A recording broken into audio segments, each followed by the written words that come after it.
Back in the birthplace of Fierce with fireworks forthcoming, this is Fierce Challenger Series 11, presented by Rush Hydro. Hi everyone, Blake O'Ruling alongside the best bantamweight in the state, Joel Haro. It's always special to be back where this whole thing started, Joel. Blake, I am really excited to be back. It's been a long time since I've got to call some fights with you, so being back down here in Price for an exciting card, I'm really excited. Really excited to be here. What a show we have in store. In broadcasting school, they tell us don't bury the lead, so I'm not going to. Co-main event is what is filling these seats here tonight. Jackson DeGray, Nasir Davis, the pound-for-pound clash between number 1 and number 2 for the bantamweight strap. Man, this fight is exciting. Not just the fight in itself, but champ versus champ. Like, if there is a BMF title in Utah for the amateurs, this would be it. You know what I mean? They got two champions fighting tonight, so I'm really excited to see that fight. I have trained with Jackson DeGray. I do love watching Nasir fight. He's a very good counter striker. Jackson DeGray comes forward too, so I'm really excited to see the fireworks that happen in the co-main event tonight. Now, to put some context onto this, Jackson DeGray with the chance to become the amateur with the most title defenses of all time for the promotion. On the other side, Nasir Davis could be the first ever double champion in the promotion's history. That's going to be really exciting if it happens, man, and I feel like he's ready to become that double champ. Lots to look forward to on the main card, available now for purchase at fiercefightingchampionship.com. So much to look forward to, but we got 4 coming up here on the prelims live on YouTube. Without further ado, let's kick it inside for the first time tonight to the man in the blue suit, Jackson Hooks. Fierce fans, for those of you streaming this event live on the Fierce Fighting Championship YouTube channel, and for those of you in attendance here inside the Carbon County Event Center in Price, Utah, welcome to the Fierce Fighting Championship Challenger Series. Tonight's event is sanctioned by the Pete Suazo Athletic Commission with Executive Director Scott Bowler in attendance. Dr. Nate Finnerty is also cage side this evening, along with timekeeper Brittany Jones. The judges for the evening are Stephen Farragher, Richard Montanez, and Dan First, and the referee in charge when the fights begin will be Dave Selyusted. Fierce fans, we are moments away from the first fight of the evening, but at this time we ask that you please rise and remove your caps as we honor our country with a singing national anthem. We will have a flag displayed right there on the screen, and I'll bust this out for you. Oh, say, can you see by the dawn's early light what so proudly we hailed at the twilight's last gleaming, whose broad stripes and bright stars through the perilous fight o'er the ramparts we watched were so gallantly streaming, and the rockets' red glare, the bombs bursting in air, gave proof through the night that our flag was still there. Oh, say, does that star-spangled banner yet wave o'er the land of the free and the home of the brave? All right, Fierce fans, we are now ready for what you all came here to see. 18 mixed martial artists, 9 total fights, including 1 title fight for 1 Fierce Fighting Championship evening. So we have to let the fighters in the back know that you are here. Put your hands together and make some noise!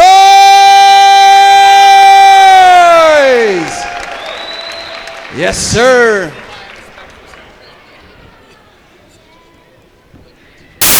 If I can get the cards to separate here. Our first fight of the evening is sponsored by Carbon County Vape Company, located in Price, Utah. They are the first and only vape shop in Carbon County, providing only the best for all of your vape and tobacco needs at the most competitive price around at Carbon County Vape Company. Fierce fans, make some noise and welcome our very first 2 fighters to the cage, Marco Gomez and then Isaac Libert.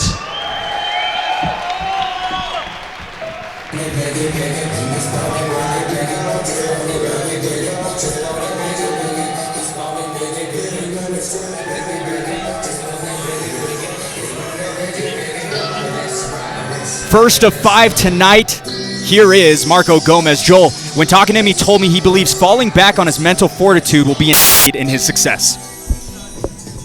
Yeah, I'm very excited to see Marco come out. I know he's ready, and we're going to expect a good fight. One of 5 debuters on this card is Marco Gomez. Coming out of martial arts, as you see on your screen, has not competed since I've been calling fights for Fierce. A new gym, a new name as well up in Canada. Yeah, it's going to be. It should be interesting. See his preparation, and I did see him on social media. He has been training hard, so I'm excited to see his fight. Marco Gomez training a little over a year, but combat sports precede that time frame. Told me that as he acquired more intangibles, he realized that he wanted to take a fight, but those butterflies are unlike anything else, Joel. Yeah, first fight jitters they can get you. They can get you, man. But he looks very calm and ready, and that's what you got to do under this pressure of fighting. You just have to stay calm, and I feel like the calm will win the war. It's what he said was a key to his success as he enters the cage for the very first time. Again, Marco Gomez out of World Martial Arts in Kaysville, Utah.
Number 1 of 5 Agema fighters waiting in the wings here is Isaac Libert. Joel, a friend of Andrew Mickelson's whose interest was piqued following Mickelson's fight back at Fierce Challenger Series 2. Fast forward 2 years and plenty of prep time, he makes his inaugural walk to the Fierce cage.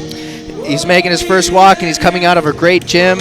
I've trained with him before, and he's definitely ready for his debut. It's going to be awesome to see his hard work come out and see how he does well in this fight. Yeah, he told me he looks to keep the fight standing but well equipped for grappling if it's engaged. A 5-match unbeaten streak dating back to August of 2022 in jiu-jitsu tournaments. He also donned a gold medal in his last jiu-jitsu tournament. Excited to see if the striking plays out or if it's the grappling side of things. I feel like with his game plan, I feel like he may be trying to get the fight down to the ground, and we'll see a good grappling match here. Again, a friend of Andrew Mickelson. He said he saw Andrew had a black eye from training, and that's what kind of got the wheels turning for him. I'm curious of the entire story of that, how Andrew Mickelson got the black eye, but Isaac Libert nonetheless enters the cage for the very first time. Again, the first 5 fighters making the walk tonight, all debuters. Just about ready to kick things off at Fierce Challenger Series 11. Without further ado, we kick it back inside to Jackson Hopes. Fierce fans, this fight is sponsored by Carbon County Vape Company. This fight is an amateur welterweight bout scheduled for 3 3-minute rounds. And when the fight begins, the referee in charge will be Dave Selyusad. Introducing the first fighter, fighting out of the blue corner, making his amateur debut. He stands 5 feet 6 inches tall and weighed in at 169 pounds. Fighting out of World Martial Arts, hailing from Ogden, Utah. Fierce fans, make some noise for Marco Gomez. And introducing his opponent, fighting out of the red corner, also making his amateur debut. He stands 6 feet 1 inch tall and weighed in at 168 1/2 pounds. Fighting out of Agema Jiu-Jitsu and MMA, hailing from Salt Lake City, Utah, by way of Stevensville, Michigan. Fierce fans, make some noise for Isaac Libert.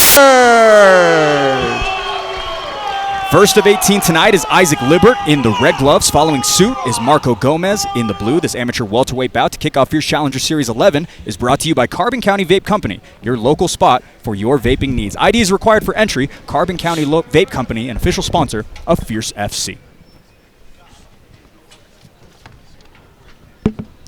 Forgot to get some of the intangibles out of the way, however. A 7-inch height edge flies by way of Libert coming into this one. Top finish frame, Dave Selystedt, the busy third man in the cage tonight. All 9 assignments for here in Price tonight. Marco doing really well utilizing his kicks, switching from the body to the head, or from the leg to the body. Now mixing it in with some hands. Some stiff striking early by Gomez, connecting downstairs and upstairs. Couple of looping shots on both ends, Joel. Oh, absolutely.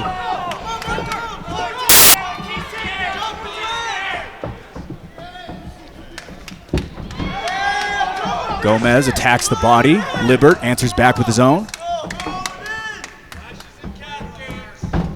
I'd like to see Libert start using his jab to set up those kicks and start setting up his combinations. He's stalking him down, which is really well. But utilizing that jab, I feel like would help him set up more heavier shots. Isaac Libert, 2 years with the GEMA, 1 year of that with the fight team, prepping for this one. Gomez extends, misses. Libert capitalizes on it.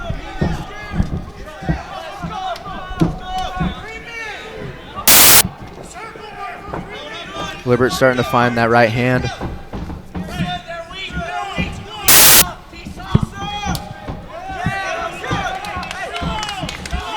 Marco doing a really good job at staying true to his kicks. I'd like to start seeing him put them together as he starts setting things up. Isaac Libert starting to make him count up a little bit. Effective as Gomez backs up. Good left hook landed there from Libert. Down is Gomez. That will do it. Isaac Libert locates the sweet spot here tonight.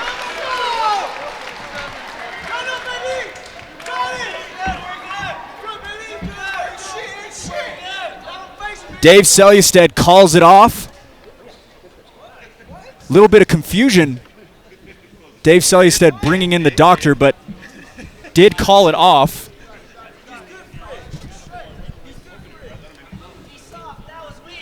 Hey Dave, and I don't know if it's on those tunes, DJ. I don't know if it's picking in the ambient mic, but we do have a table of Marco Gomez's fans right next to our ambient mic, so that is picking up readily clear. The fight did end. Yeah, I was going to say, is the fight over for sure?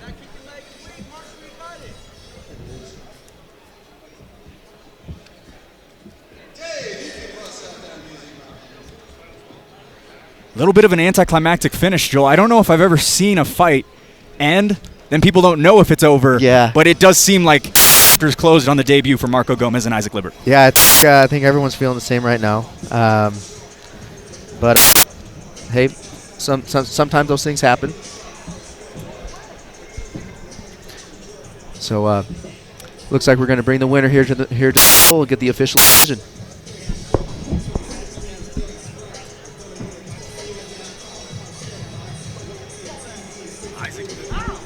Getting it done in the debut. A couple of technical difficulties in the broadcast booth. Again, a little bit of a confusing finish there, but nonetheless, we are about to make this one official as we will wrangle the fighters and go inside to Jackson Hoops.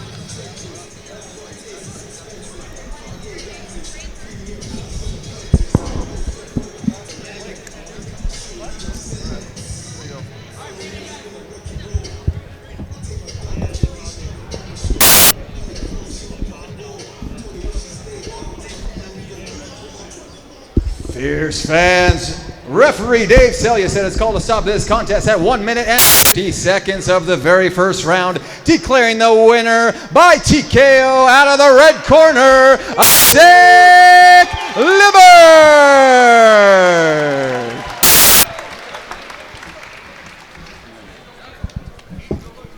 All right, ladies and gentlemen, I'm here with your winner, Isaac Libbert. Isaac, mission successful, man. How was the debut for you? It was definitely the craziest thing I've ever done, but it was super fun. 2-minute fight. How did you feel in those 120 seconds? I did not know it was that long. So I just kind of I had Dane and Court in my corner and just listened to them, and they know what they're doing, so kind of helped. Started out pretty active early was Marco, but you able to kind of weather the storm and then get your offense going. Was there anything specific that you caught that kind of you were able to dial in so that you could start capitalizing on offense? I knew he was going to come up hard. My plan was just to kind of get a feel for him, and then Court and I were working some like strike, pull, strike kind of stuff, so we saw opening for that, and that kind of opened things up. So 1-0 now. What's the plan for the future? just keep training. Got to fight again. So. Any sponsors, anyone you want to give a shout out to, a thank you? Yeah, shout out to all my teammates at Agima, Dane, Court, Amy, everybody that made this possible. My friends and family who are watching on the stream, and then my beautiful wife, Sadie, is over there. I couldn't do it without them. Well, congratulations to you. Ladies and gentlemen, give it up for Isaac Libbert.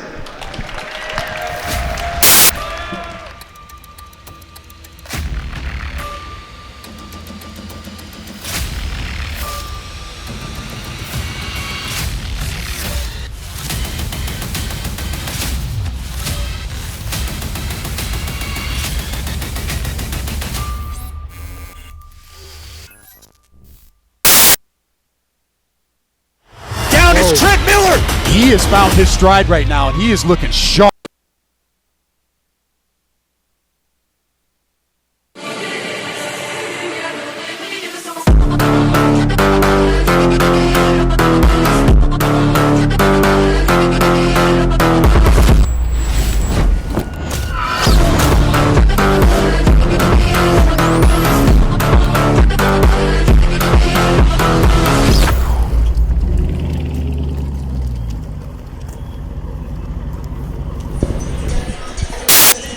Back inside the Carbon County Events Center, and scan the QR code on your screen right now for access to Fierce FC's digital pro.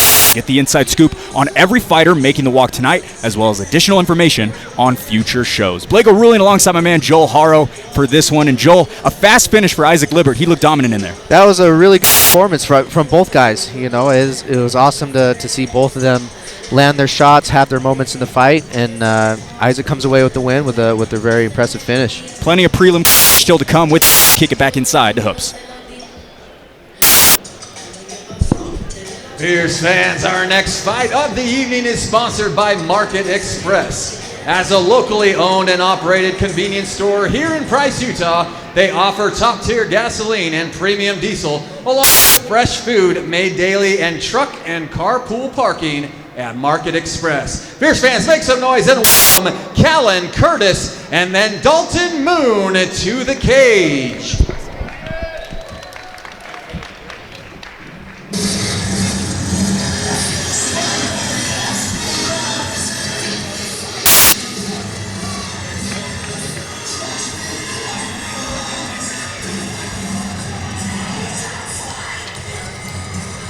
Well, the Price crowd backing their local Callan Curtis. Joel, 1 year ago, this guy sat amongst the masses here in Price, Utah, watching Fierce Challenger Series 6. It was an event last July that piqued his interest. Now we present him here in his amateur debut. Hey, that's great to hear. Everyone's journey starts similar like that, and I'm excited to see him here in the cage. Yeah, with blank slates under their records, what can we expect stylistically? Callan Curtis boasted a legion of wrestling accolades growing up, including regional wins and top 5 placements in numerous state tournaments. Very excited to see the wrestling on display for him. Definitely. I'm excited to see the wrestling he brings to the table. I know he comes from Fierce MMA, and I know they're good grapplers there as well, and I'm excited to see what he's done in the striking department here tonight. Again, Callan Curtis, been a familiar face at that Fierce gym here locally. It was in support of Mason Sorensen versus Michael Eastwood that really piqued his interest to make the walk. And again, crazy enough, 12 months later, same venue, same place for him. Man, what a story! What a story! It's quite the story there for him. And I'm like I said, I'm sure everyone here in the arena here tonight is really excited to see him support one of their local fighters here. Talking more about Curtis and his grappling chops, stood atop the podium at a jiu-jitsu tournament back in April. Interested to see what the submission offense looks like for him as well. Absolutely. I'm looking forward to that, especially with his wrestling background as well. So It's always good to see the wrestling and jiu-jitsu be put together.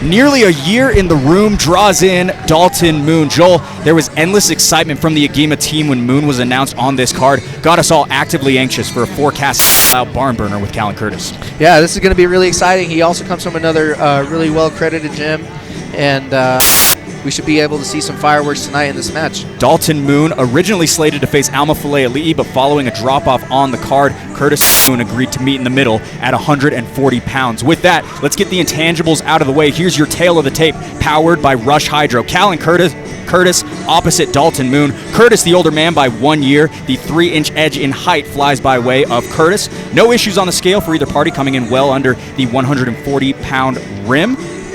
And blank canvases on both sides of the cage. With that, we'll send it back inside to Hoops in a matter of moments. We had a mishap on that graphic. I apologize for that. Callan Curtis tipped the scales yesterday at 138 pounds. Dalton Moon, 1 pound heavier at 139 pounds. We apologize for that mishap.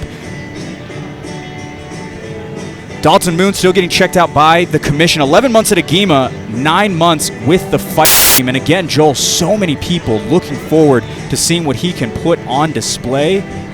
Endless excitement from the masses as well. Dalton Moon opposite Callan Curtis.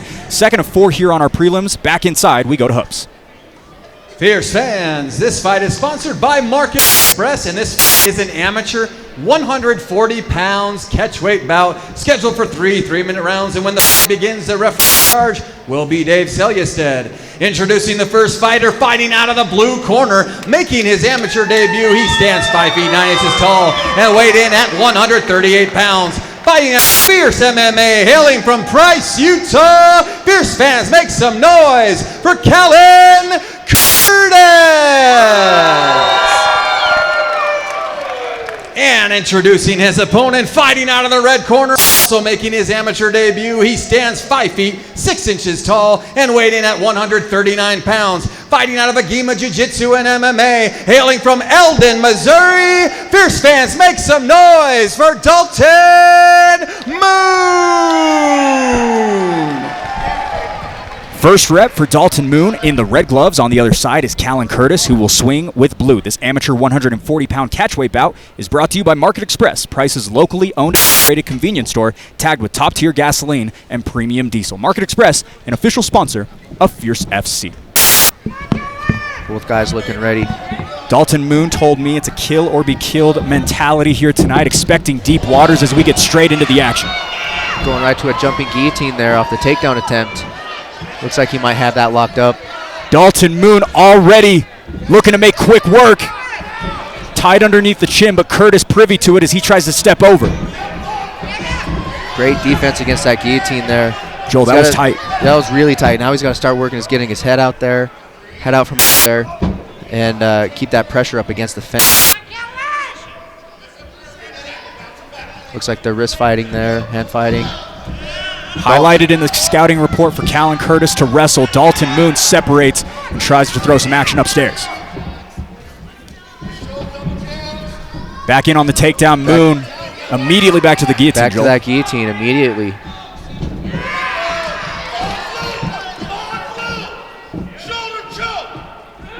Corner of Curtis calling for that Von Flue choke. Going to need to step that leg over, Joel, but not a bad idea if Dalton Moon's going to keep throwing up those guillotines. Definitely not a bad idea. It's a very good defense off the guillotine, and he did well at that defense there. Keeping that shoulder pressure there in the jaw.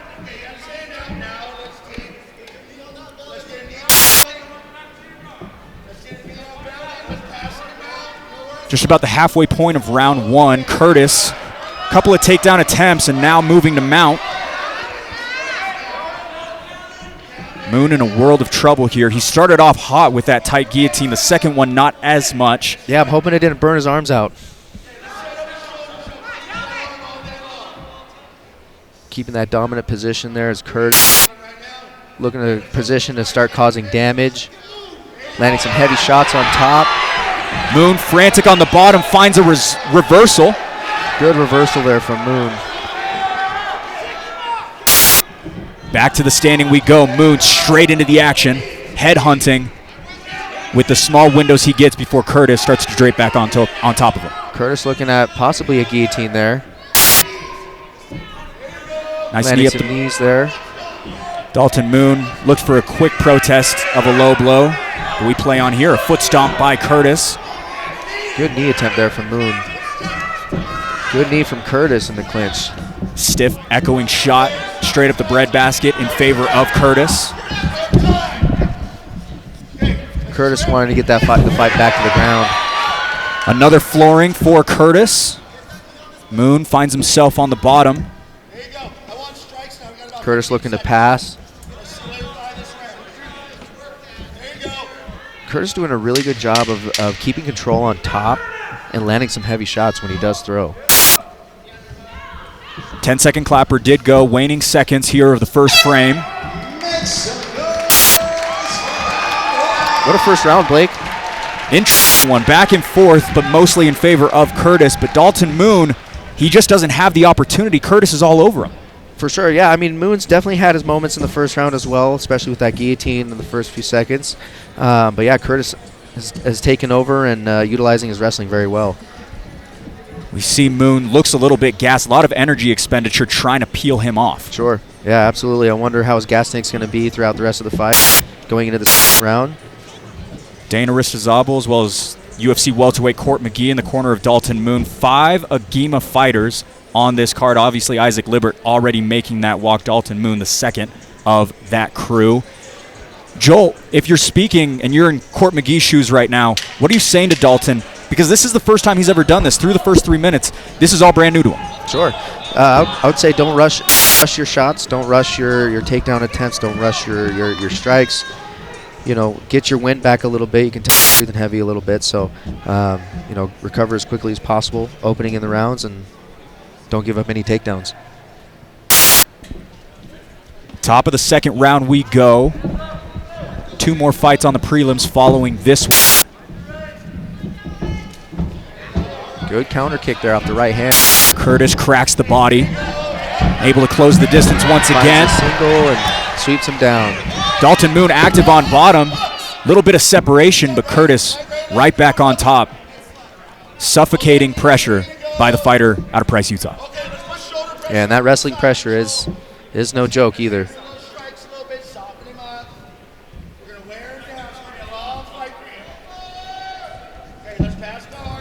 Looking to pass is Curtis, trying to get to more dominant position to start raining down some punches. He's doing good isolating that hip there. Dalton Moon showed on the screen just a moment ago, but he's breathing heavily out of that mouth. Just trying to find some air and some space to get some offense going as Curtis passes to the top. But Dalton's not out of this fight yet, Blake. He's still causing some movements, and he's almost out right now. Able to scramble. Curtis, keen to it, and still finds himself on top. Good counter wrestling there from Curtis.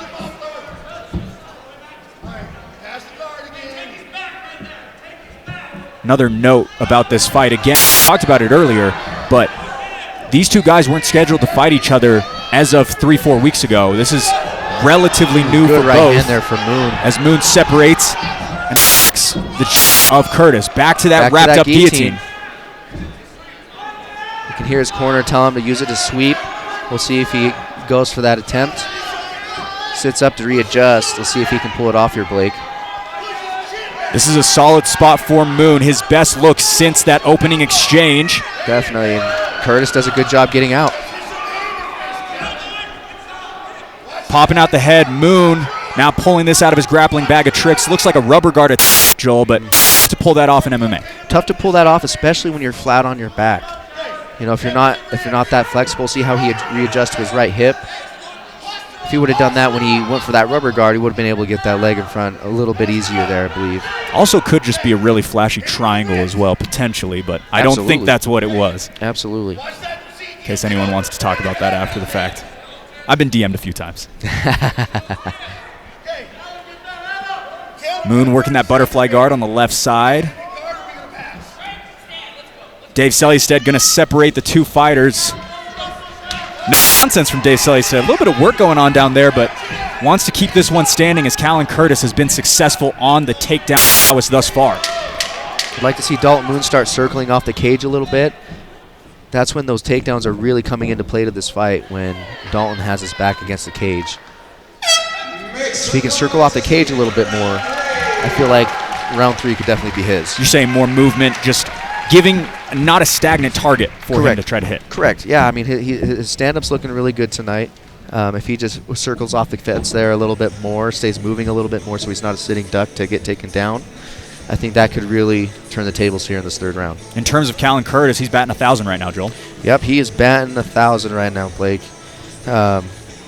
He looks like he's in really good shape. He's got a good gas tank. He doesn't look like he's too tired to go into this third round. He looks good. Impressive thus far. I wish we had some live stats so we could see how many takedowns he has attempted and been successful in. We'll obviously have it for the future. Absolutely. But very, very impressive thus far. On the other side, Dalton Moon, like you said, there's still plenty of light in this fight for him to get it done. 3 minutes still to go. Oh, absolutely. He's not out of this fight. You know, he should be going into this third round with a little bit more urgency for movement, you know, and because his strikes are landing. His right hand's finding a home. He landed 2 good solid shots in this last round. We'll see what this third round brings. As mentioned at the top of the fight, Dalton Moon did expect deep waters. We are getting that right now in our second prelim bout of the evening. Second of 9 here tonight. Top of the third round we go. Dalton Moon. A couple of feints to the leg kick. I like seeing that, Joel. Oh, I definitely love seeing leg kicks too, Blake. Back to the body, the inside trip Looks successful like he might for have Curtis. a triangle attempt coming. Like to see Dalton grab his right shin, pull that over. Let's see here.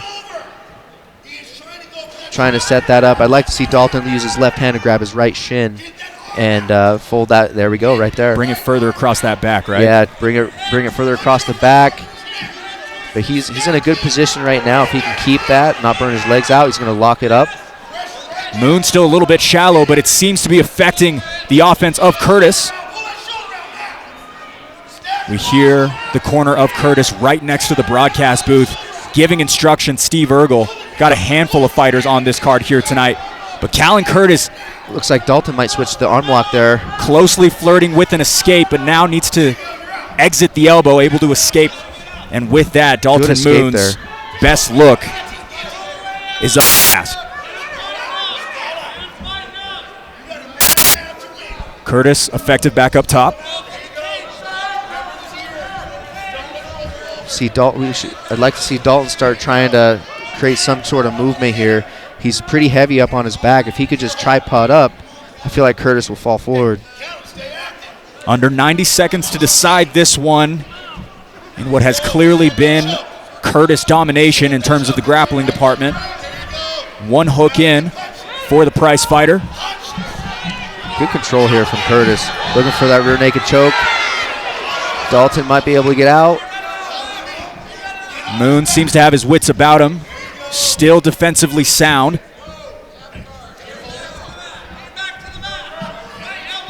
Curtis on bottom, in control. Moon looking to escape. Some solid control by Curtis in the waning moments of this third and final round, Joel. Yeah, I was going to say, very good control, back control there that he's got. Sticking to him.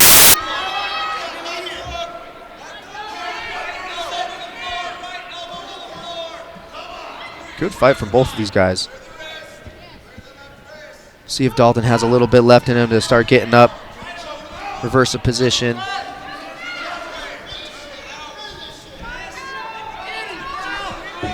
Final moments, finishing up as it looks like we will point towards the scorecards.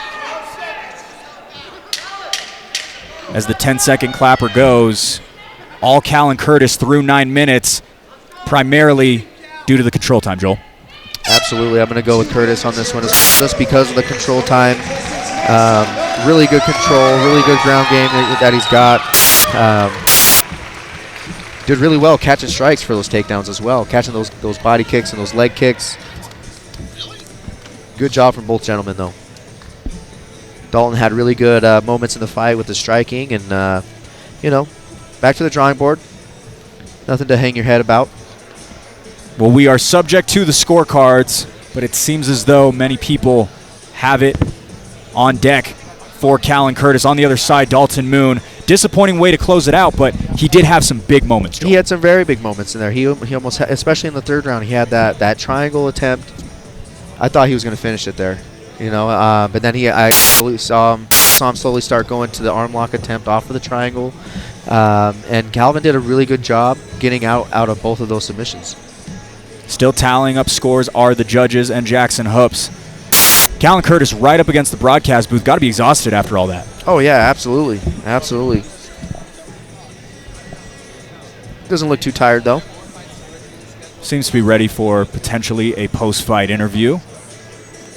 Move to 1-0 with an impressive 9 minutes of MMA cage time backing him. That's going to be nice for the sophomore slate if he chooses to do so. Oh, absolutely. Absolutely. That was a good fight. Looking forward to seeing him back. All right. It looks like with the scorecards, here is Hoops.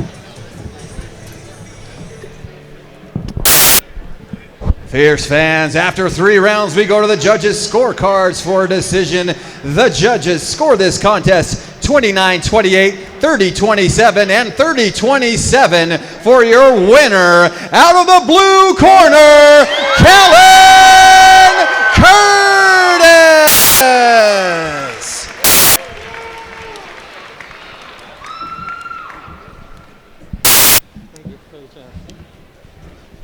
All right, I'm here with Callan Curtis. Callan, what a performance that was. How are you feeling right now? Fantastic, man. Feels great just to be out here. Put a lot of hard work to be here. It's nice for it to pay off. Let's talk a little bit about that hard work. You just did 9 minutes nonstop offensive grappling. How does the body feel? How was the cardiovascular? And what was the training camp like getting you primed for something like this? The training camp was a lot worse than this. That's probably why I won. But I feel great. I could go another 3 rounds. Was there anything about Dalton that surprised you? Yeah, I thought it was going to be a little bit easier to fight, but looks can be deceiving. I'm glad that I got the chance to fight. Yeah. You caught him a lot on strikes, which led to the takedowns. Was that something that you guys kind of planned for at Fierce MMA? Yes. Yeah, practicing strikes to shots, shots to strikes. The strikes to shots really paid off, so. Well, 1-0 now. What's the plan for you moving forward? I have no idea. I guess it's just go by the ear kind of thing. We'll see. Cannot wait for it. Any sponsors, any family, friends that you want to give a shout out to and a thank you to? Yeah, TFZ, my sponsor, thank you. All my friends and family that are here right now. All my friends that are watching online. Love and miss all you guys. You did a fantastic job. Congratulations. Ladies and gentlemen, give it up for Callan Curtis. Go ahead, DJ J.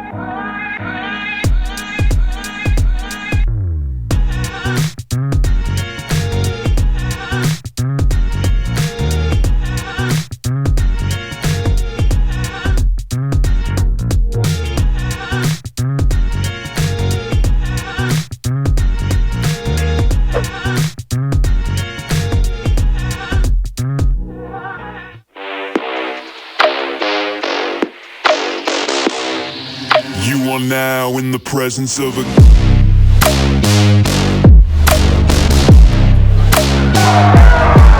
king.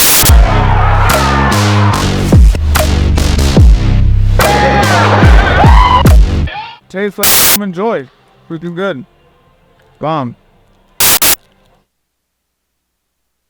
Back in Price, Utah. Welcome in, everyone, to Fierce Challenger Series 11. Blake O'Rulean alongside my man, Joel Haro. Joel, 2 really solid fights thus far. Dalton Moon and Callan Curtis go to the decision. Man, that was a really good fight. I really enjoyed watching both gentlemen fight. They both did good things tonight. You know, it sucks that you have to pick a winner and a loser. But, you know, it happens. It has to happen. But, you know, both guys got to keep their head up. Cannot wait for it. Still 2 fights to go here on these prelims live on YouTube. The main card is available right now for purchase at FierceFightingChampionship.com with some of the highest touted prospects in the entire state on display in a few hours. With that, back inside to bring out the next 2 with Jackson Hopes. Fierce fans, our next fight of the evening is sponsored by RNA Market and Deli. They are a small family-owned local grocery store with a full butcher counter and bakery. Located in Helper, Utah, they have the best products around. Be sure to stop in for a great deli platter, some fresh baked cookies, and delicious organic produce at RNA Market and Deli. Fierce fans, make some noise and welcome Parker A. Beglin and then Vincent Vanisi to the cage.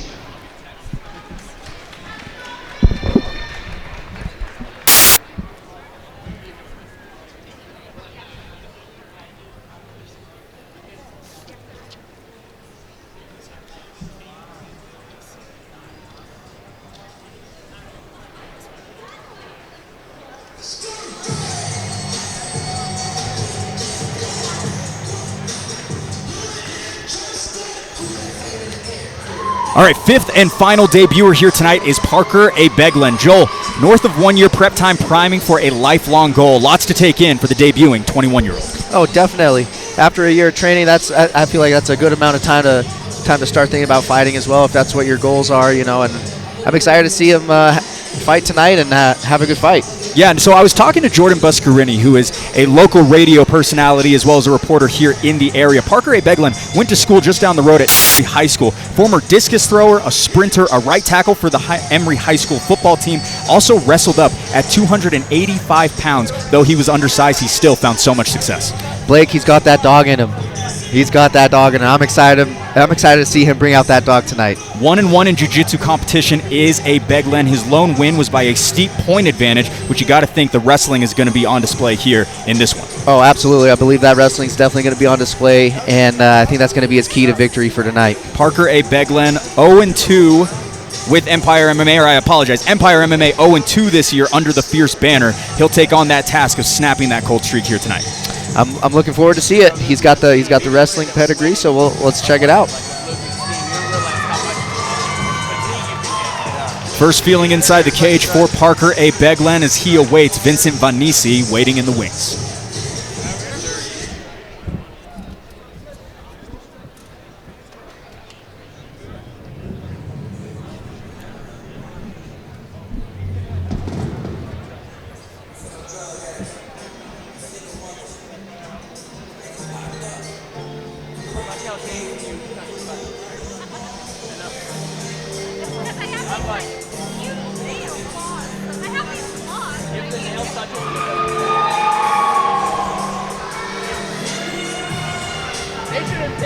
Two years away, but back to bang is Vincent Vanisi. Joel, just one fight in 5 years, but banking in hours at one hit leads into amateur fight number 4 for the light heavyweight. Fight number 4 coming up, and you know, he's been taking some time off, just focusing on his craft, and I'm excited to see what he brings to the table tonight. One hit's one credible gym out here, and I expect a good fight. First walk in over 2 years. We'll see if any ring rust resides, but certainly not banking on it is the man out of One Hit MMA. Very excited to see how he fares in this one. Absolutely. I'm gonna touch on the ring rust subject since you brought it up. I don't believe it's real. I think it's just depending on your training and how intentional you are with your training. Ring rust does not exist, and he comes from a really good, credible gym, and I don't think we'll see any ring rust tonight, Blake. All right, before this bout beckons, let's go ahead and pull up that tail of the tape presented by Rush Hydro. Vincent Vanisi facing off against Parker A. Beglin. Vanisi, the older man by 4 years. The 4-inch height edge will favor Parker A. Beglin. Both fighters tipping the scales at the exact same weight of 204.5. Vanisi with a record of 1-2. A. Beglin again to make his debut here tonight.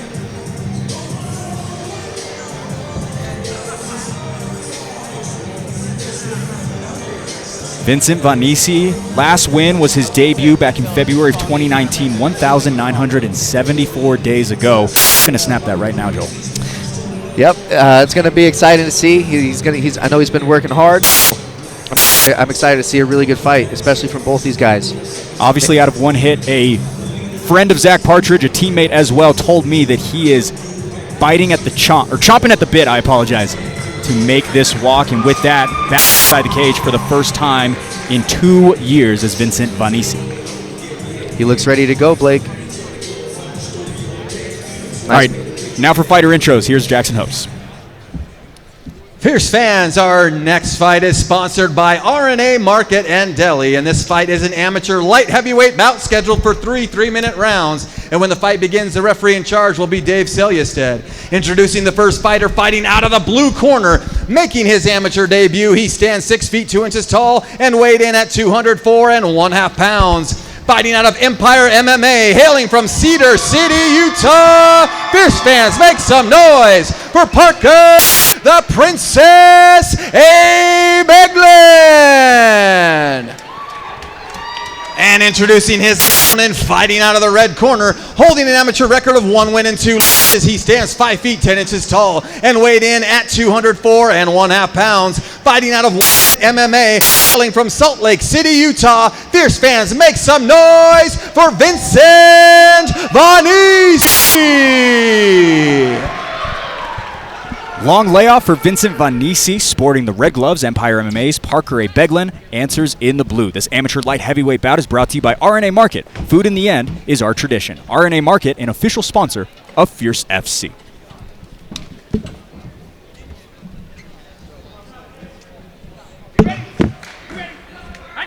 Parker A. Beglan sporting the pink shorts. I kind of like it, Joel. Yeah, I was going to say, Blake, I'm surprised you, when you announced him, you mentioned the blue tape. Ooh, those are some heavy shots coming in. Vanisi turns on the jets to start. A. Beglan closes the distance. Looking for those takedowns there, Blake. Parker staying calm, though. Vanisi attacked the body with precision early. Landing two good right hands there.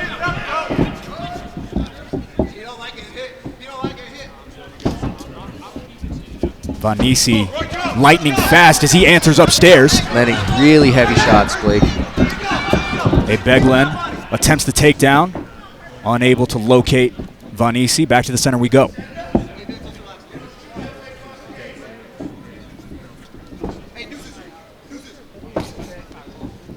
Back to the body is Vanisi. Yeah, he's landed 2 good shots, hard shots to the body. Almost a left hook there to the liver side.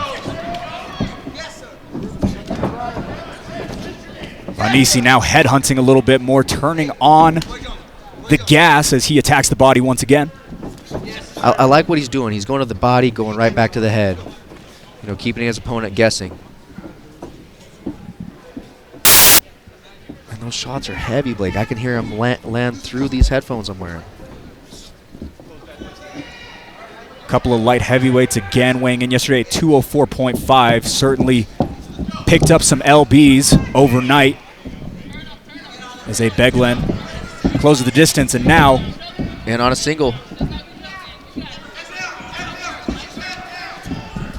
Parker fighting for that take up against the fence, keeping that good pressure into it.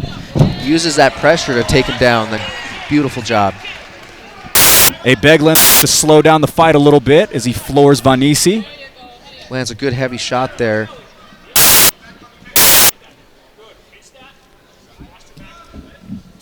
Under a minute to go, round 1. Since it is on the ground, A. Beglan, quite the wrestler, but Vanisi, both of his losses have been by submission. There has been a lot of talk about his jiu-jitsu reps in the recent years. We'll have to see where the improvements have been made, as no submission threat has been posed just yet. No, not yet. Parker doing a really good job staying on top and making Vanisi pay for being on bottom. A. Beglan peppering those shots, but they're not necessarily hitting. They're kind of going right by the side of the head, Joel, as we have a kind of a prime angle right here in the broadcast booth. Sure, they're landing a little bit on the head, but he's getting shots landing the body when he does go down to the body. Landing good shots now here to the head to finish out the round. A. Beglan starts the downhill trend, and with that, seems like the tides might be turning a little bit late there in round 1, Joel. The tides might be turning. However, we are going to be starting round 2 on the feet. So if Parker can close that distance early, take him down, and control him, I think that's going to be key for him. All dominance from Vincent Vanisi through the first half. A little bit of extra change as well in that first round. Oh, absolutely, absolutely. I mean, both guys are landing good shots, but if you're looking at Parker, he's got a goose egg under his right eye. So to avoid having that get any worse, I feel like he needs to close the distance pretty early here. Parker Ebeglen, certainly a solid first round for him late. Vincent Vanisi, void of head coach Aldo Regia out of One Hit MMA, still plenty solid right-hand man to rely on.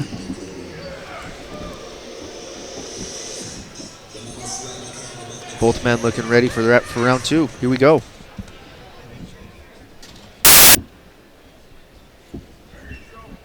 Second round of a possible 3.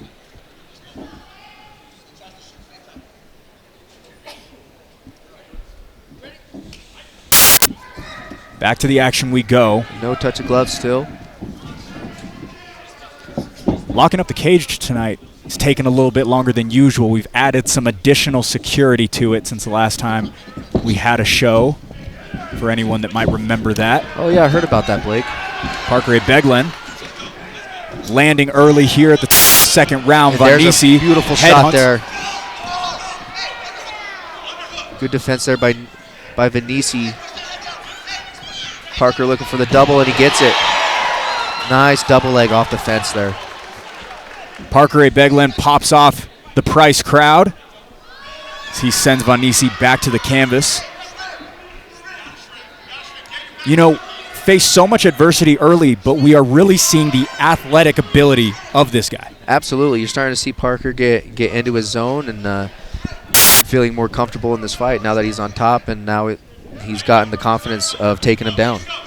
Getting the ball rolling a little bit is Ebeglen. Vanisi trying to push him off, utilizing the cage a little bit.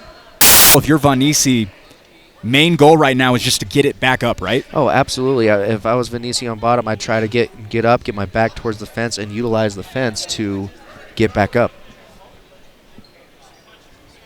But easier said than done, right? About the halfway point of round number 2, all Ebeglen here in this second frame.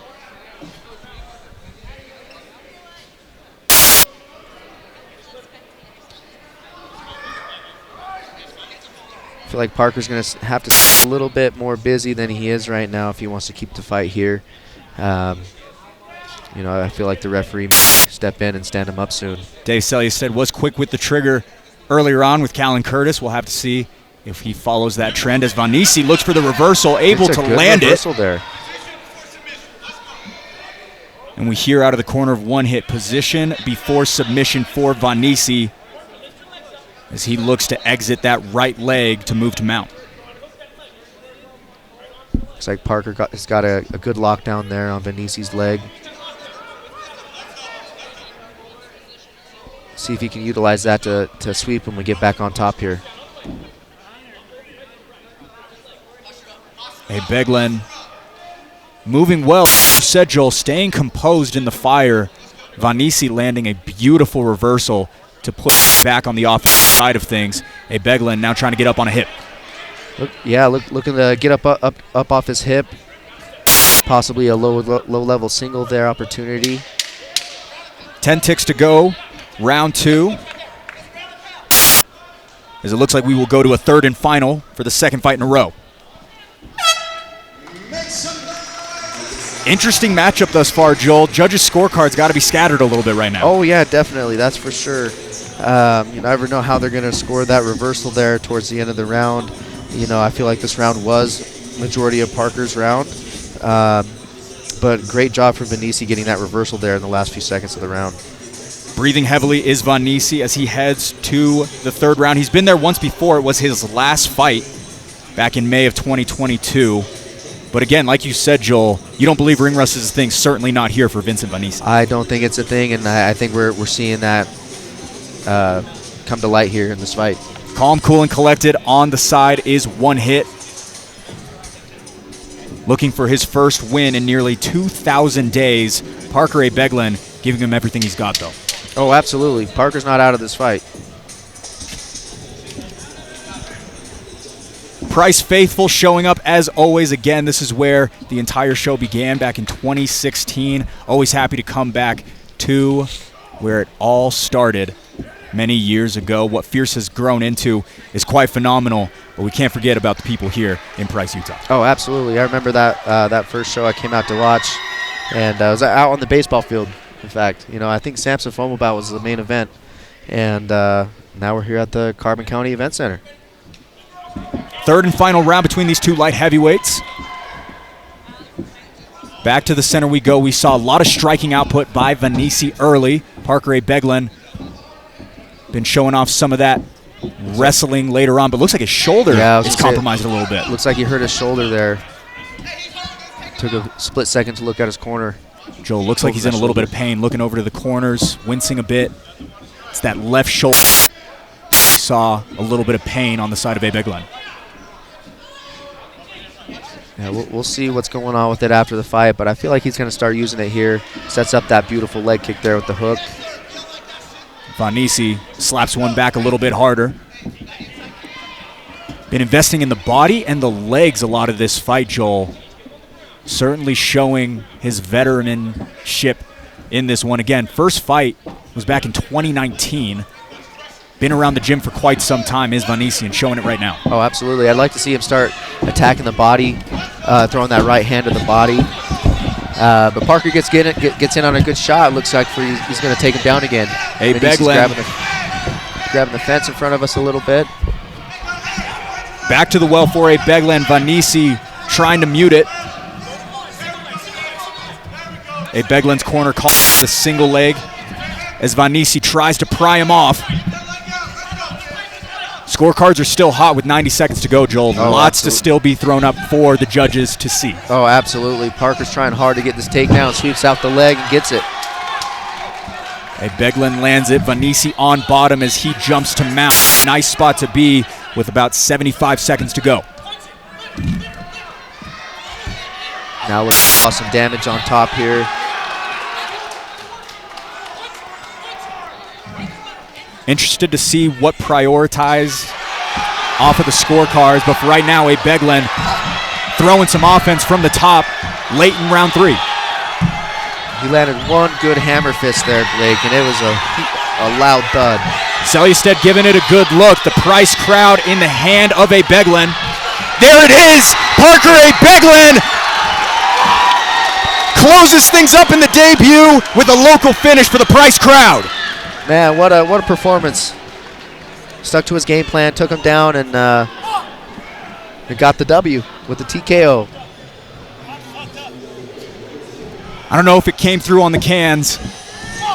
Parker A. Beglin been injured since that early round. You talked about the bruise.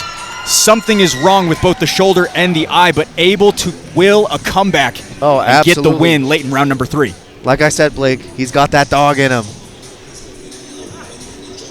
Parker A. Beglin back against the wall, but gets it done in the debut. Let's see if we can get the replay. If we don't have it now, we will hopefully have it for, here it is, presented by Rush Hydro. Joel, it's all yours. All right, he's settled in mount, now landing hammer fist. And, referee Dave Selystedt had called a stop to it. Classic mount position, ground and pound. Impressive showing by Parker A. Beglin. He is going to advance to 1-0 in what was an all brawl between the two light heavyweights. With that, we are just about ready to wrangle fighters, and we will kick it inside to Hoops.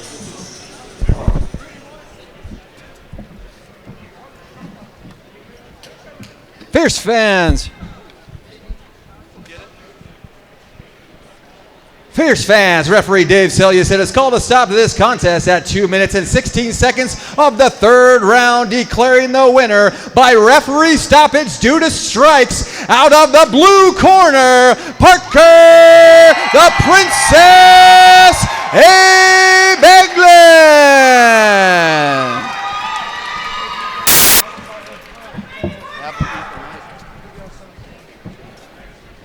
Parker, over here, man.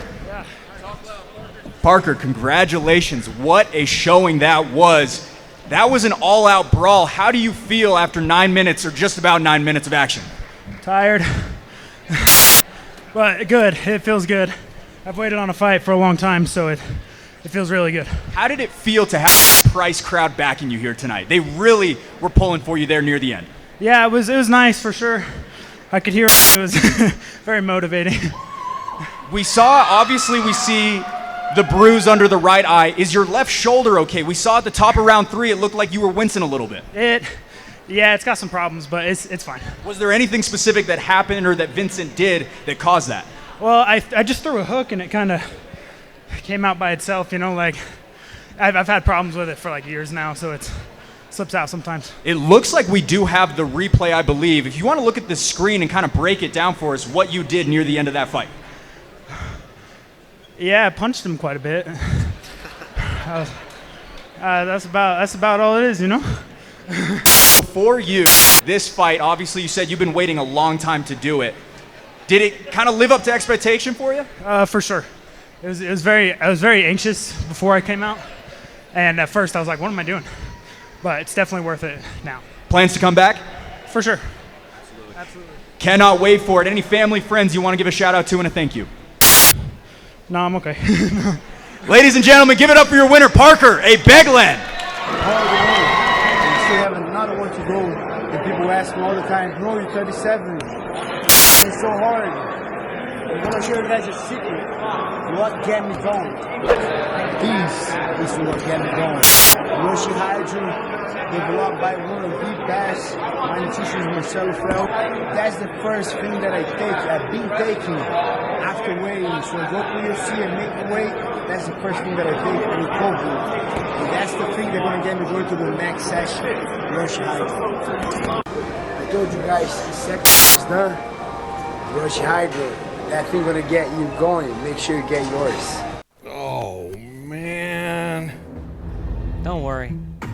I can take real good care of you. See? All taken care of. Works perfectly for you, right? It's important that you are taken care of properly. At Craig Swap & Associates, we don't get paid until you win. One call, that's all. 801-444-4444. Scan the QR code on your screen right now for access to Fierce FC's digital program. Get the inside scoop on every fighter making the walk tonight, as well as additional information on future shows. Welcome back in to Price, Utah, Fierce Challenger Series 11, powered by Rush Hydro. Blake O'Ruling alongside Joel Haro. Joel, a couple of late finishes, some really fun fights through 3 already. Really fun fights, man.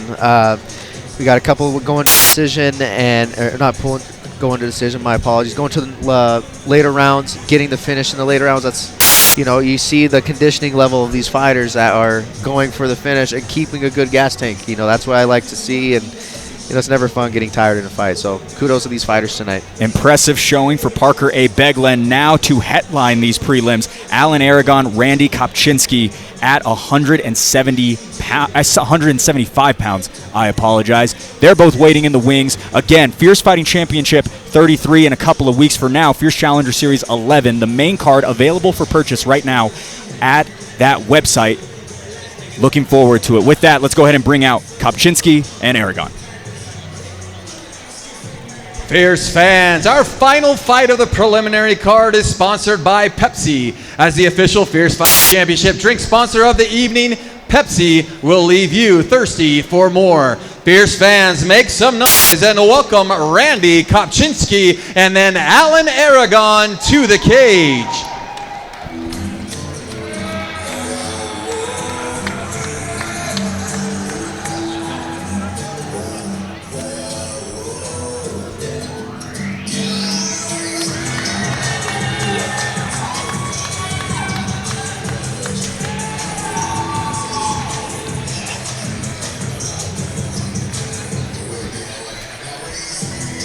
Well, with each walk, his skills have sharpened, and now with another debuter in his wake, here is Alan Aragon.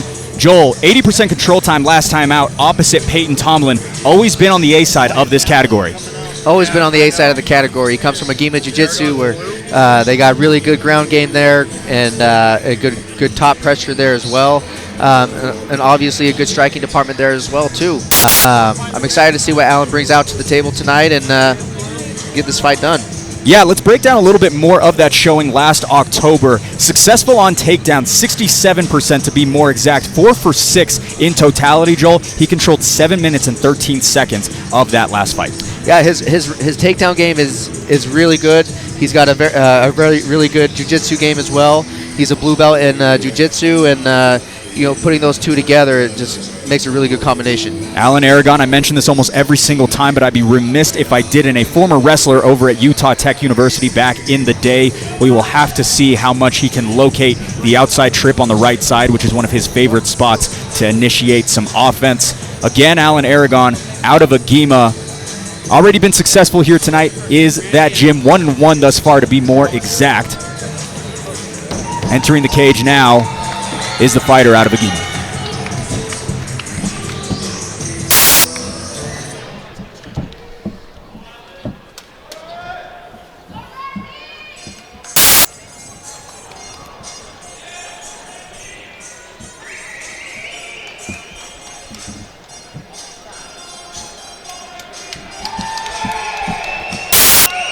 Back on the horse after a lengthy layoff, here is Randy Kopczynski. Joel, a amateur boxer, competed in Golden Gloves back in the day. Excited to see the standard of striking he possesses. Yeah, I'm really excited to see his boxing come out tonight. We're going to see the classic striker versus grappler matchup tonight, and should be a good show to see. Yeah, back in business for the first time in a long time. Last fight was 11 years ago in 2013, but holds a record of 2-1. It's going to be exciting to see what he comes to the table with tonight. I know he comes from another good gym as well out here, Fierce MMA, where they have a really good game to see what he has made the progress on since his last. With that, let's go ahead and pull up that tail of the tape presented by Rush Hydro for this amateur 175-pound catchweight between Alan Aragon and Randy Kopczynski. 24-year age differential between these two. Joel, the largest age discrepancy in the history of Fierce Fighting Championship. Aragon does have the edge in height by 2 inches, standing 5'10". Aragon tipping the scales at 172.5. Kopczynski tipping the scales at 173 flat. Aragon with a record of 1-1. Randy Kopczynski just one better at 2-1. Again, Randy Kopczynski, a local here out of Price, Utah, has not fought in over a decade. One of 3 battling in their backyard here tonight. A lot of the locals have had success so far. The locals have had success, and I'm excited to see him keep that going, keep the momentum going here for Price. Walkouts are taking longer than they typically do, Joel. I think that's okay, Blake. You got to feel your music. You got to feel the vibe a little bit and be more in the moment, Don't rush your moment. All right. Not going to rush this guy. He needs no introduction. Back in we go.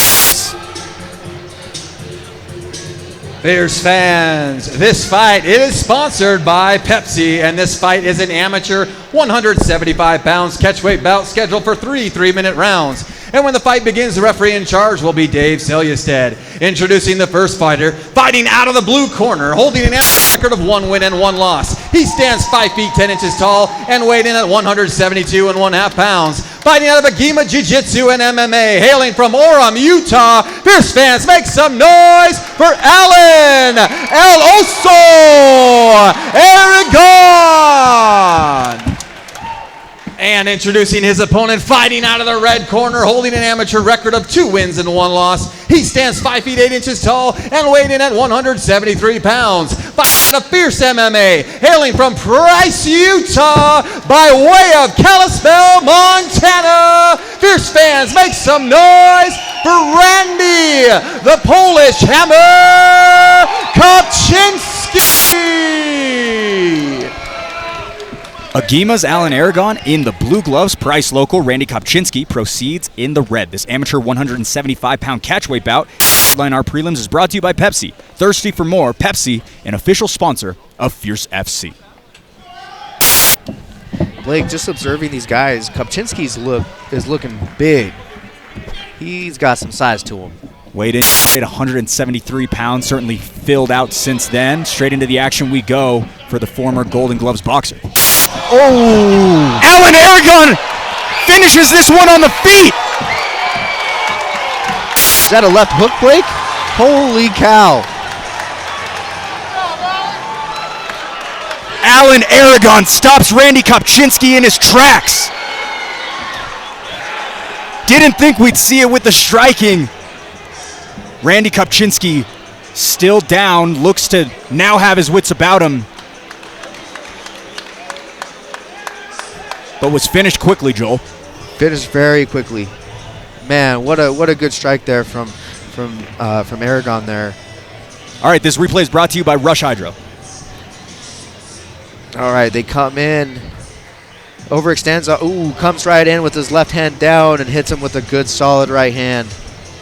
Perfectly placed for Alan Aragon. We heard rumblings that he was working on the stand-up. I didn't think he could do that, though. Man, that was amazing. One punch knockout right there.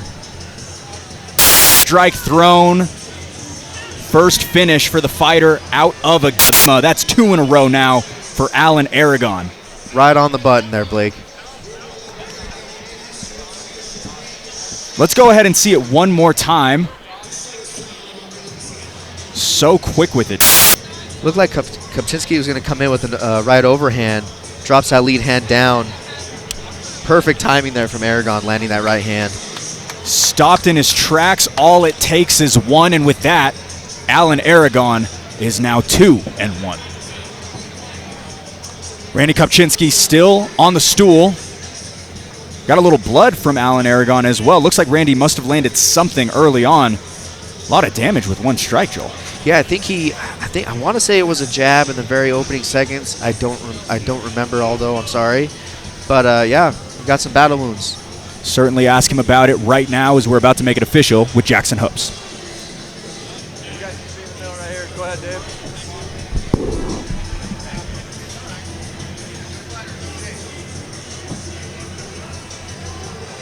Dave.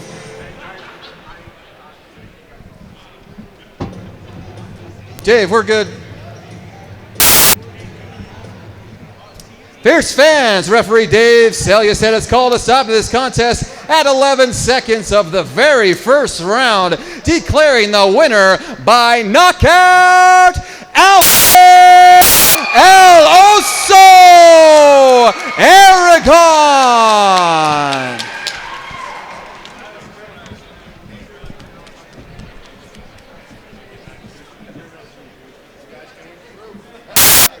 Alan Aragon, what a showing by you, man. 11 seconds is all it took. How you feeling right now? Man, I feel like I'm on top of the world. That was fun. I just came out, wanted to show everybody, you know, I got little hands too. I'm not a wrestler. How much have you guys been working on that specifically? The first 2 fights have been all wrestling on your side, but now you get it done standing. You know, we've been working on it a lot, just me and my coaches. I just figured, you know, I got to be more well-rounded. You can't just wrestle everybody, you know? So, and plus, wrestling's boring, dude. No one wants to watch that. I know these people didn't come to watch wrestling. What the frick is that? Was the plan to wrestle at all, or were you going to try to keep it standing the entirety of the fight? I mean, if he was touching me up, I was planning on taking him down, you know, just kind of where I was safe. But, you know, it always feels good to have kind of like a backup and just, you know, somewhere I can feel safe and take the fight there if I need to, so. We see the blood on the bridge of the nose. Did he catch you there early? Oh, yeah, he got me with that jab right off the bat. Man, I was telling Court just barely, I'm a little ticked because I haven't gotten the first punch in any of my fights. They always land that jab on me, dang it. Well, we absolutely cannot wait for what the future holds. What is the future for you? You want to come back? It's been a little bit of time since we've... Speaking of the future, I want to shout out my fiance Miley over there. We're getting married in September, and yesterday was her birthday, so happy birthday, baby. I love you. I'm going to chill out a little bit while I get married, and but don't worry, you'll see me back. Any sponsors you shout out to, family, friends? First and foremost, I want to give a big shout out to Randy.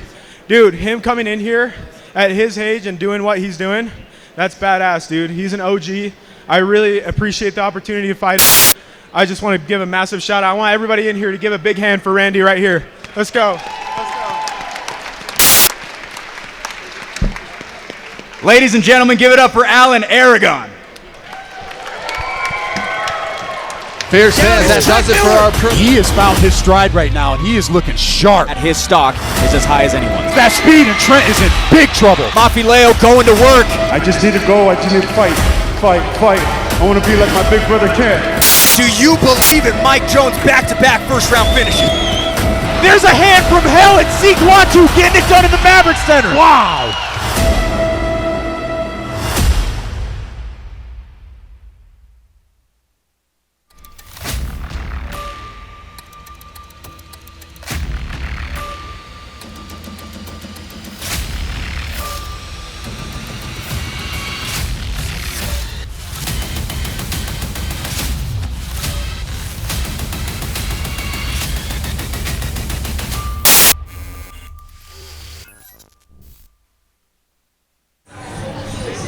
All right, well, that will conclude the action-packed prelim portion of our card, but the best is yet to come as the promotion's top 2 amateurs tee up later on today. We'll move the broadcast over to pay-per-view, available for purchase right now at FierceFightingChampionship.com. For now, we'll sign off on YouTube and hope to see you in a matter of minutes. This is Fierce Challenger Series 11, presented by Rush Hydro.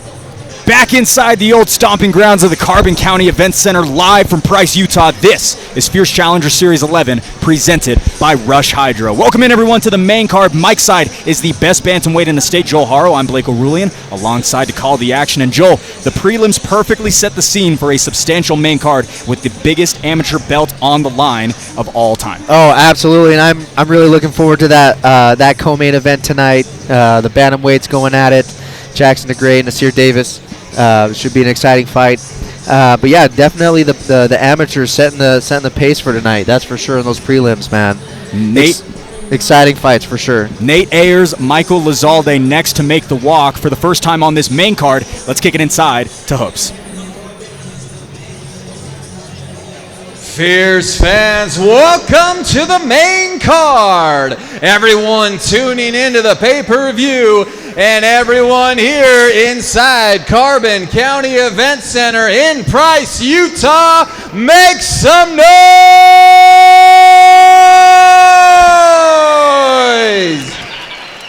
Our next fight of the evening, it is sponsored by Castleview Hospital. Serving Carbon and Emery counties and the surrounding area, they provide inpatient and outpatient services and serve the community in a variety of ways. Hopefully, none of our fighters this evening will require their services, but if they do, they will be treated by a top rural and community hospital at Castleview Hospital. Fierce fans, make some noise and welcome Michael Lazalde and then Nate Ayers to the cage.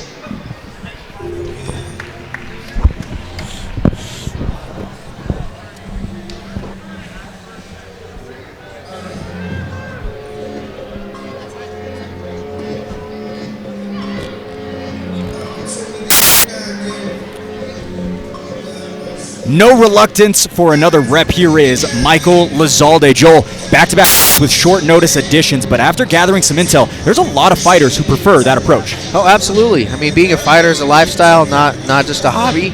And both these fighters tonight, coming in tonight, took this fight on short notice, and you know what they say: stay ready, so you don't have to get ready, right? Yeah, Michael Lazalde took a large leap to throw opposite a veteran like Malachi Novosel back in May, but seems to have grown from it as well. Oh, absolutely. When you're taking tough fights against tough opponents, whether you win or lose, you grow as a fighter from those tough fights, and you just become the better fighter, you know, from those tough challenges, how to progress your game. And I'm really excited to see what Michael brings tonight. Michael Lazalde back down 10 pounds for this one. His one win is within the confines of 145 pounds. Looks to capitalize on that once again here tonight.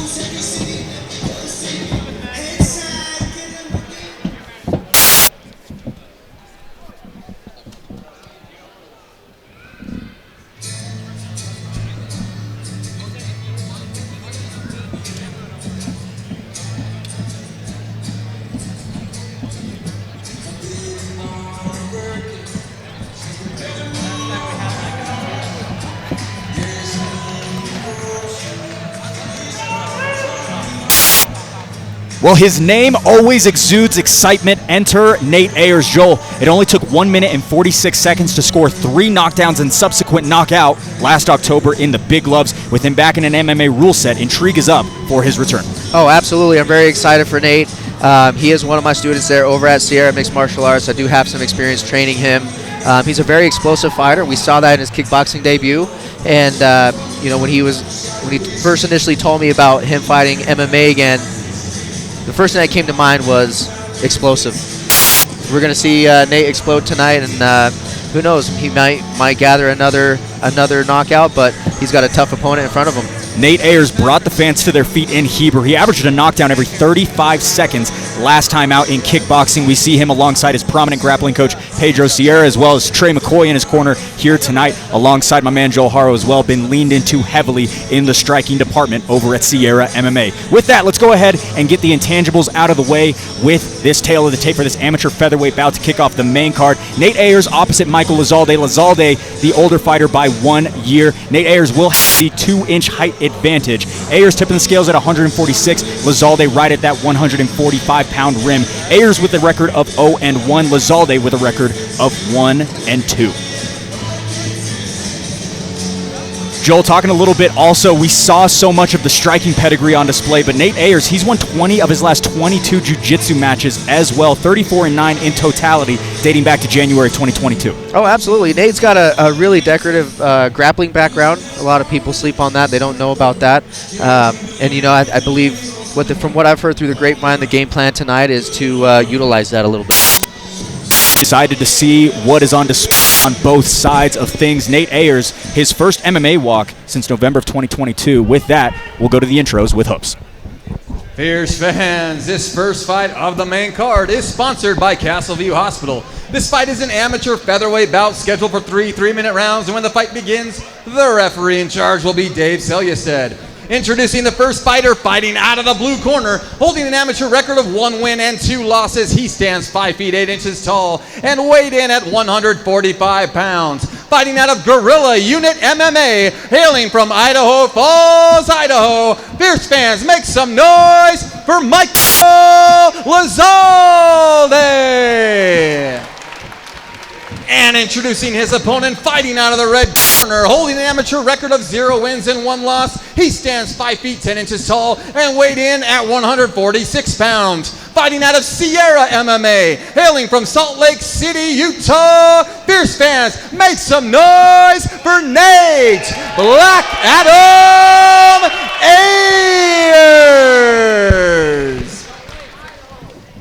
Back in the small gloves is Nate Ayers in the red. Michael Lazalde poses opposite in blue gloves. This amateur featherweight bout is brought to you by Castleview Hospital, serving Carbon and Emory counties for years. Castleview Hospital, an official sponsor of Fierce FC. Both fighters looking calm and ready. Lazalde fighting May 31st of this year. Longer layoff for Ayers. Straight into the kicking we go. Unending movement on both sides. Good takedown defense there from Ayers. 2 years in a row in which we have lost a decal inside the cage. Dave Selyusted, the hero in that process. Stuck on the foot of Lazalde as Ayers on top. I was just talking to Dave about that literally 5 minutes ago. Better than having the door fly open, that's for sure. Yeah, we don't like to talk about that one. Nate doing a good job here keeping that top pressure, keeping him controlled a little bit. I'd like to see Michael start utilizing some inside frames and not necessarily giving Nate a hug on the ground. Start creating some space and some movement so that could allude to him getting out.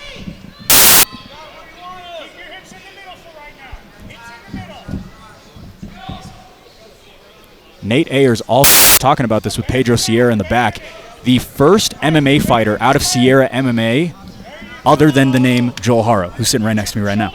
Yeah, we're slowly building our fight team there at Sierra MMA. We got a lot of fighters wanting to make their debuts, and of course Kiwi out of Sierra as well. Got some kickboxers. Yeah. We did mention that as well. There's definitely some kickboxers that have come out of that gym, but primarily the MMA rule set. You and Nate are the only ones on that list. Yes, sir. So far, both of us are the first ones to fight out of Sierra. And I'm very excited to see where Nate goes in his fighting career for sure. Ayers slows down the fight early with a takedown and remaining committing to the game plan thus far. Already well past the halfway of round number 1 in which Ayers is tallying up the control time. Absolutely. I'd like to see Nate start posting on his face to start breaking his grip around his neck so then he can start raining down some ground and pound punches there. Making his weight well known with that elbow on top, but not necessarily a choking pressure, more so just annoying than anything, Joel. Oh, absolutely. That's one of my least favorite positions to be in while grappling, let alone with punches being thrown for sure. It looks we had a tap.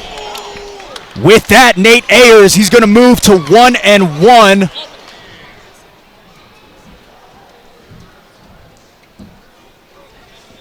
I didn't see it, Joel. Looks like there was a right hand that was thrown right as the referee stepped in, letting him know there was a tap. But it looked like it caught Michael flush on the chin there. We're going to try to cue up the replay. Dave Selystedt does make it official. I heard there was a tap. Yeah, I saw there was a tap and then verbal tap. Let's take a look at it right now. This replay is brought to you by Rush Hydro. Looks like he kept that forearm in the throat there. And right here, I think is when the tap was. Boom, and then the right hand coming down. Trying to figure out what it was. So a verbal tap, was it submission? Because, Joel, I got to be honest, I was looking at the monitor. I didn't see it. You know, I think it might have just been that forearm in the throat causing that downward pressure there. I'm not really too sure though. That's what I'm thinking it was. A forearm in the throat there, causing that pressure. I did see the tap, and then I heard the referee step in. There was he tapped. So unfortunate that last blow landed, but I feel like it was kind of already in the process of being thrown. All smiles on the side of Lizalde. A little bit confused. Try to figure out what exactly it was. Let's go ahead and take a look at it one more time as we wait to make this one official.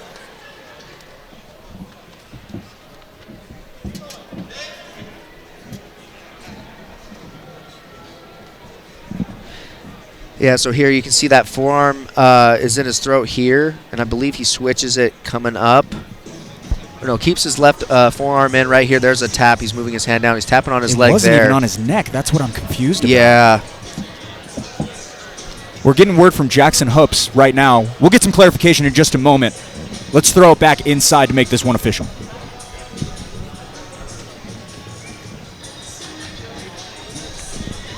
Fierce fans, referee Dave Selystedt has called a stop to this contest at 2 minutes and 33 seconds of the very first round, declaring the winner by knockout out of the red corner, Nate Black Adams Ayers.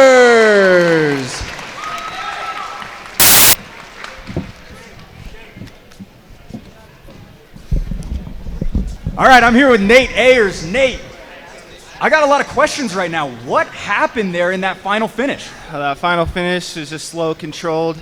The way he was arching put a lot of pressure on his neck from my forearm, so he essentially choked himself out.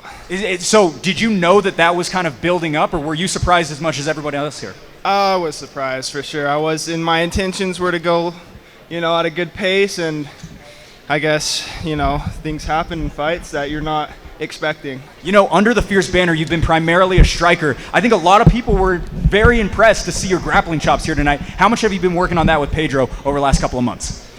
All day, every day. Grappling, striking, everything in between. I was going to ask you what you're planning on doing, but I know you're getting married in September, so congratulations on that. When are you looking forward to? Woo! How much are you looking forward to the rest of this year, as well as what are the plans maybe in 2025? Yeah, get married, go back to the gym, train for fights after September 5th, and then, hopefully get back in here as soon as possible. Any friends, family you want to give a thank you to? Thank you to all my friends and family for showing out. Love you guys. Ladies and gentlemen, give it up for Nate Ayers. Down is Trent Miller. He has found his stride right now, and he is looking sharp. His stock is as high as anyone's. That speed, and Trent is in big trouble. Mafileo going to work. I just need to go. I just need to fight. I want to be like my big brother Ken. Do you believe it? Mike Jones back-to-back first-round finishes. There's a hand from hell at Seek Watu getting it done in the Maverick Center. Wow.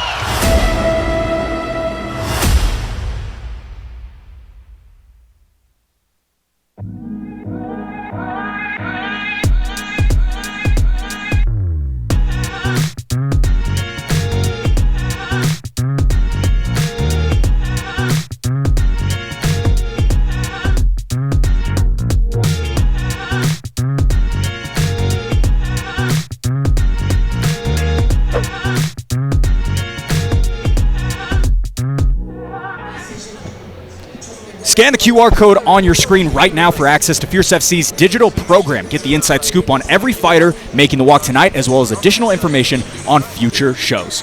Welcome back into the Carbon County Event Center. Blake O'Rulean alongside my man Joel Haro here on the main card. Joel, an interesting one, an odd finish. I was still even trying to understand what Nate was saying about it. I'm very confused about this whole thing. Yeah, I think, from what I gathered, I believe it was just that forearm there. And like you said, it kind of caught everybody off guard. Wasn't much of a submission there, but that downward pressure can definitely not give you enough oxygen, especially with that forearm in the throat there. Right when I said it, right? I mean, I'm 6 years doing jiu-jitsu. I'm like, oh, yeah, that can't do anything to you. And then we see a submission on it. So anyways, we play on here as we've got two 190-pounders waiting in the back. Bane Varner, Jason Ergel. To bring them out, here's Hoops. Fierce fans, our next fight of the evening is sponsored by Tire King. Located in Price, Utah, stop in and talk with Paul, Elise, Eric, and who are honest, hardworking people who will do the best they can to help you save on your tires and repairs, and will make sure you are driving a safe vehicle at Tire King. Fierce fans, make some noise and welcome Jason Ergel and then Bane Varner to the cage. What up? This is Dr. Trey. What is going on? Thank God it's Friday.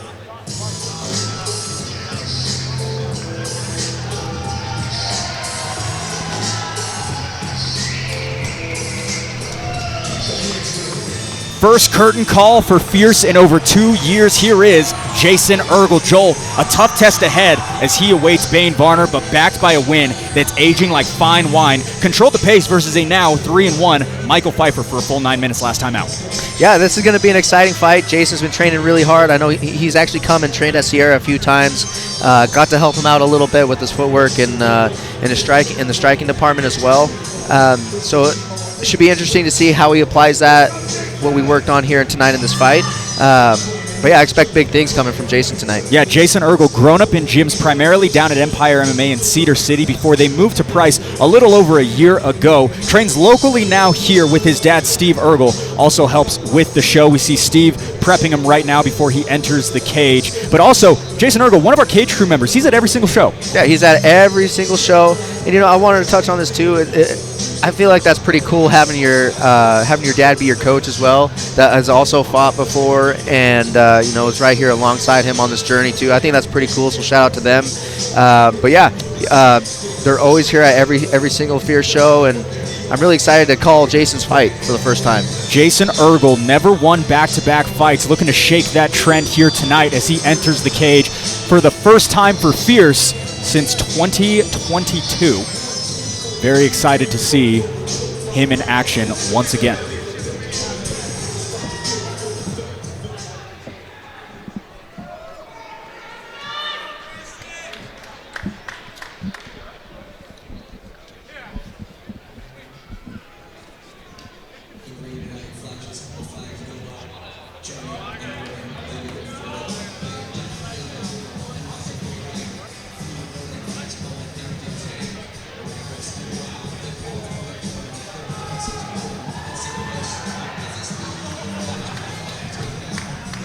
All right, fastest turnaround of his career, right back to it, is Bane Varner. Joel didn't mount much offense last time out, an absolute firecracker when focused in. He's due to do some damage here tonight. I'm very excited to see him fight. To me, he's like a wrecking ball. He goes in there and just causes damage, and he's a very aggressive fighter, and I'm really excited to see him pop off tonight. Yeah, jumping up 20.5 pounds from his last fight in April, where he tipped the scales at 169 pounds. And to be noted, Joel, he's unbeaten when he's above that 170-pound limit. Hey, sometimes when you don't have a weight cut, you fight at your best. So I'm really looking to see how he performs tonight without having to cut weight. Promptly taken down in the first 4 seconds of his last fight, unable to land any significant strikes, but excited to see what the comeback looks like for Bane Varner. With that, let's go ahead and pull up that tail of the tape presented by Rush Hydro for this amateur 190-pound catchweight bout between Jason Ergel and Bane Varner. Varner, the older man, by 8 years. Jason Ergel will tower over Varner by 7 inches, the largest height discrepancy on this card. both tipping the scales at 89.5 pounds. Varner with a record of 4-2. Ergel with a record of 3-2. Talk to Zach Partridge a little bit. This is potentially a #1 contender fight for the middleweight strap. Rightfully so. In a couple of months, we will have to see how things fare between this one as well as the next one. Tyler Hall, John Henderson, one to look forward to later on here on this main card. All right, with that, let's kick it inside for the intros. Fierce fans, this fight is sponsored by Tire King, and this fight is an amateur 190-pound catchweight bout scheduled for 3 3-minute rounds, and when the fight begins, the referee in charge will be Dave Selyustad. Introducing the first fighter, fighting out of the blue corner, holding an amateur record of 3 wins and 2 losses. He stands 6 feet 5 inches tall and weighed in at 189.5 pounds. Fighting out of Empire MMA and Fierce MMA, hailing from Price, Utah. Fierce fans, make some noise for Jason Ergel. And introducing his opponent, fighting out of the red corner, holding an amateur record of 4 wins and 2 losses. He stands 5 feet 10 inches tall and weighed in at 189.5 pounds. Fighting out of Agima Jiu-Jitsu and MMA, hailing from Provo, Utah. Fierce fans, make some noise for the Bane Train Varner. Second fight of 2024 for Bane Varner in the red gloves. Jason Ergel, the dance partner, in the blue. This 190-pound catchweight bout is brought to you by Tire King. Save today with an upgraded, safer vehicle. Tire King, an official sponsor of Fierce FC.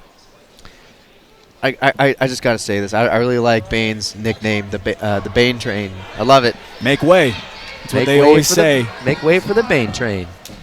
Ergel opens up early with the kick. That length is quite potent early on, Joel. 7-inch advantage in favor of the man in the white trunks.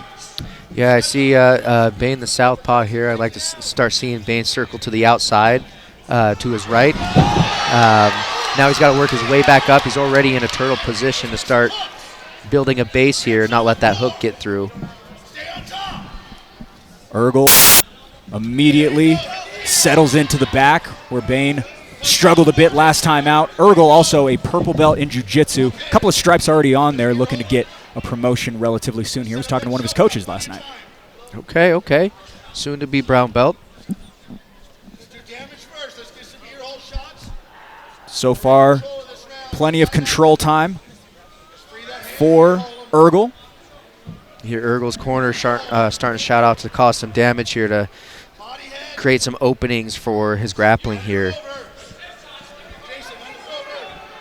And Joel, another one of those catching kicks, able to lead into an advantage on the grappling side of things. Oh, absolutely. That's why it's always smart to set up those kicks with some punches. Jason Ergel, 2 wins by decision. His lone finish is by submission as he's working on one right now. Varner stout in the defense, but Ergel certainly with the upper hand right now, looking for that head and arm. Looking for the arm triangle there. Looks like he's got it. Looks pretty tight. Bane trying to there's the tap! Storm. Jason Ergel pops off in Price, Utah!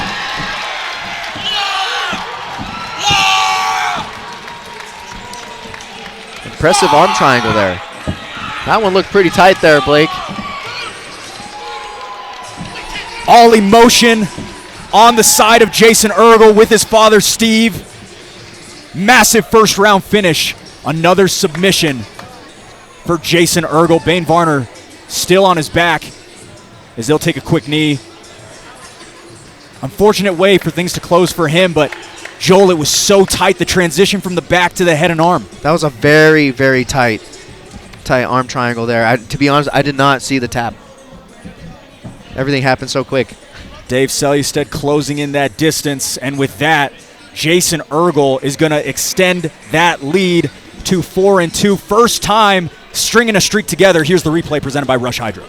Yeah, you see him tight here on the back. The window of opportunity there when Bane had his elbow up, left the arm triangle open, and Jason sunk it in. And that's all she wrote. Drives in that shoulder, and it looks like he was actually just out. Yeah, Joel. it looks like he was out. There was no tap, yeah. Beautiful transition there from the back to the arm triangle. Always thrill on one side, agony on the other. Bane Varner, back-to-back losses, both by submission in the first round. An unfortunate way to close it out for him. Unfortunately, but hey, that's why we're amateurs. You know, we go back to the drawing board and we get better. All right, let's make this one official with Jackson Hubs. Fierce. Fierce fans. Referee Dave Celia said it's called a stop to this contest at 1 minute 40 seconds of the very first round, declaring the winner by submission due to an arm triangle choke, Jason Ergel.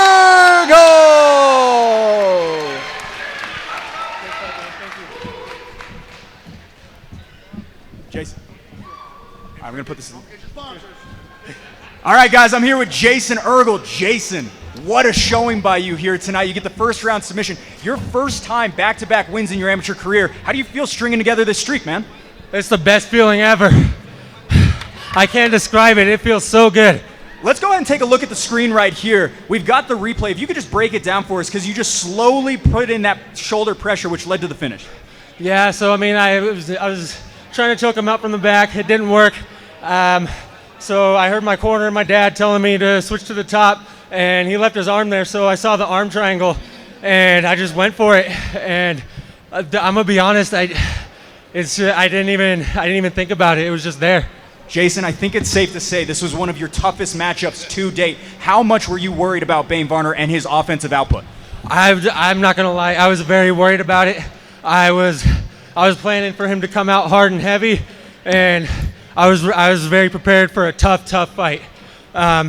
A big shout out to Bane as well for taking the fight. He's a very tough opponent, and he's a great guy. So everybody, please give a round of applause to him. 2 in a row now for you. What do you want next for your amateur MMA career? Belt. Cannot wait for it. Really quickly, any sponsors, any family, any friends you want to say thank you to? Yeah, so first and foremost, I want to give a huge shout out. I want to say thank you to my Lord and Savior, Jesus Christ. I also want to say thank you to all my sponsors over at TMS Trees, over at FST Filtration, our pizzeria down in Castledale. Big shout out to BND Nutrition, and another big shout out to Las Avilas Concrete. Without your guys' sponsorship, this fight camp would not have been possible. Price, Utah, give it up for your winner, Jason Ergel.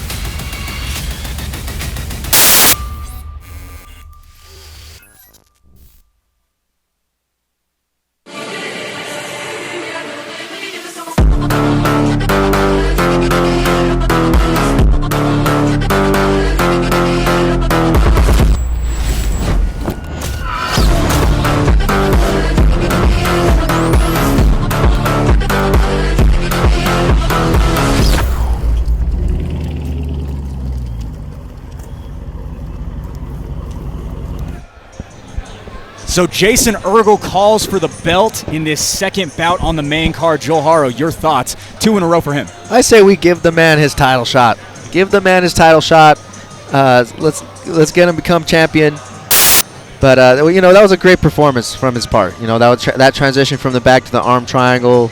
What I like to say was money. That was a money transition right there. Well, it seems like we might have one side of that built, but what about the other? It's about to be connected right now between Tyler Call and John Henderson. So much to look forward to between these two vets. With that, back inside, we go to Hubs. Fierce fans, our next fight of the evening is sponsored by Intermountain Electronics. For 3 decades, they have carefully crafted a practical, street-smart culture by hiring industry experts that bring deep knowledge and experience. Founded in 1985 in Carbon County, Utah, you could say mining is in their blood. No one does custom, modular, and turnkey solutions that allow you to meet the demands of your critical infrastructure like Intermountain Electronics. Fierce fans, make some noise and welcome Johnny Henderson and then Tyler Call to the cage.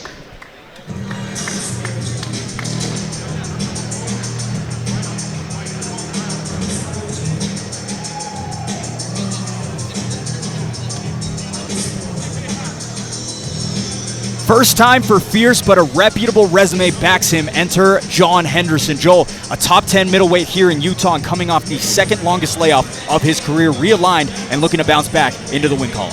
Looking to bounce back with that time off. I know he's been training hard. 3-1. He's getting ready to make that 4-1, and I'm excited to see what he brings to the table tonight. So we haven't seen him here for Fierce, but expect overwhelming offense to start. All of his wins have been by TKO in the first or second. No feeling out process when that bell sounds. Yeah, look, when I was looking up, researching him, I definitely could tell that he's a finisher for sure. He's going to come out explosive, and we're going to see some firecrackers happen probably in the first round for sure. High stakes for sure between these two, as we've talked about the title opportunities. Both him and Tyler look to bounce back following title losses in their last bouts. John Henderson, again, first time here in the Fierce FC cage. That 3-1 record looks pretty though, Joel. It really does look pretty, Blake. That's going to get him in the mix for that title run here tonight. Never gone past the 30-second mark of the third round.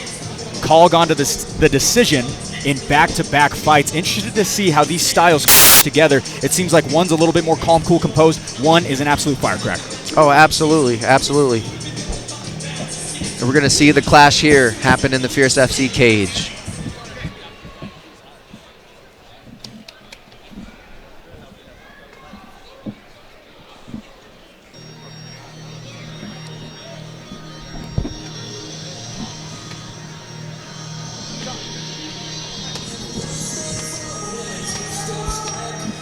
Well, a litany of lessons learned last time out places Tyler Call in front of another tall task here tonight. Joel, a combined record of previous dance partners sums up to 7-1, now with his most experienced opposition to date waiting for him in the cage.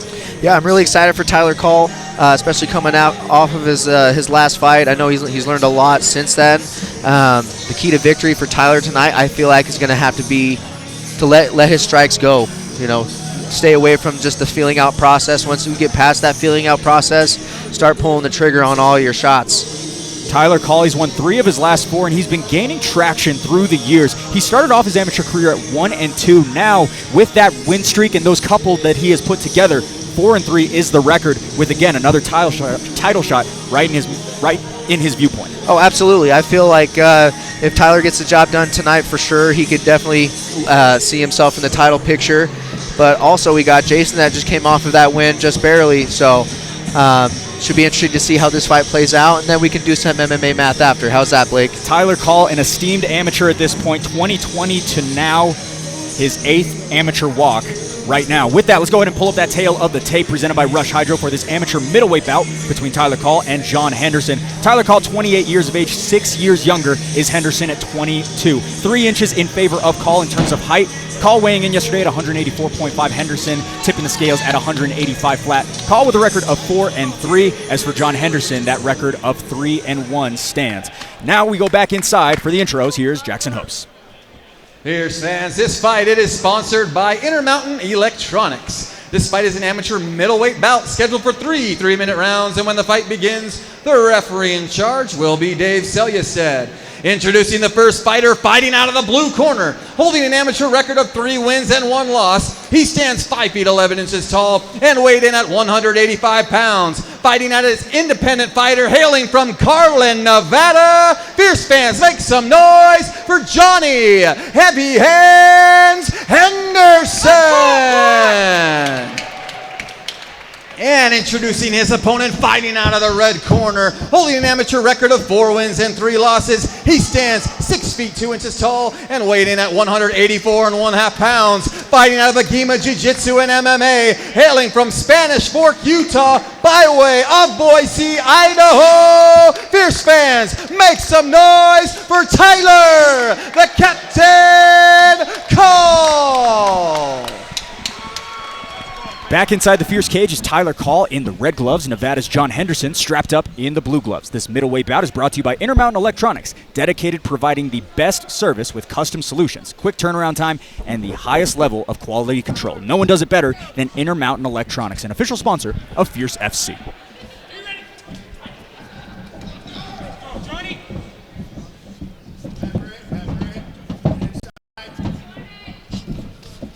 Fireworks out of the floodgates between the two clusters of combinations in favor of Henderson.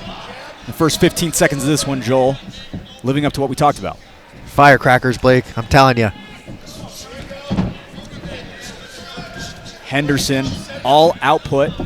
Yeah, he's going after it. He's setting up everything with that jab. Landing good combinations. Is Tyler Call coming in forward. Call getting forced to throw some output, very similar to that of Lane Dalton last year, where he was met with a bulldozer. But able to wear him down. We'll see if he can do the same to Henderson, as Henderson certainly blowing his wad early, but still seems fresh. Still seems fresh, Blake. He's really bringing the fight to Tyler and forcing him to come forward and trade with him. Call connects cleanly through the guard. Henderson able to answer back as well, but did draw a reaction on the side of Henderson. Oh, absolutely. Now we start seeing Henderson slow down just a little bit. See if Tyler Call can start picking up the pace here. Quick slip finds Call on top. Henderson promptly gets back up. See if he can weather that storm. The mouthpiece borderline out of his mouth as Tyler Call drags him back to the canvas. Yeah, Call's got that seatbelt, looking for the crucifix there, trapping that right arm there. Like to see Tyler stay in control there. Call finds his way to the bottom, off of his back. A purple belt looks like in jiu-jitsu. Looks like he's got a triangle locked up, Blake. No fight has concluded by submission in John Henderson's career. Tyler Call fighting for the group. Tyler Call never won a fight by submission, but searching to do so right now. Looking to hit that arm lock transition there from the triangle. Looks like Henderson has got some space in between that he might be able to escape here, but eating shots in the meantime. Prime position for Call to capitalize. Henderson retreats, but Call still on top. Still Call on top, separating. Now Tyler's going to bring the fight to Henderson.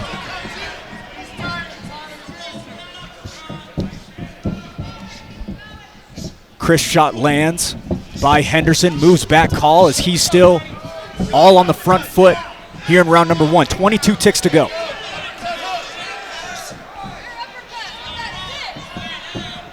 Call's still bringing, Henderson's still bringing the fight to Call here. Fast 3 minutes in this one, Joel. That was a quick 3 minutes. A little bit of blood coming from the left nostril of Henderson. Henderson's being heavy with that right calf kick there. Wild fight thus far, Joel. Some of your takeaways. You know, Henderson's coming out strong.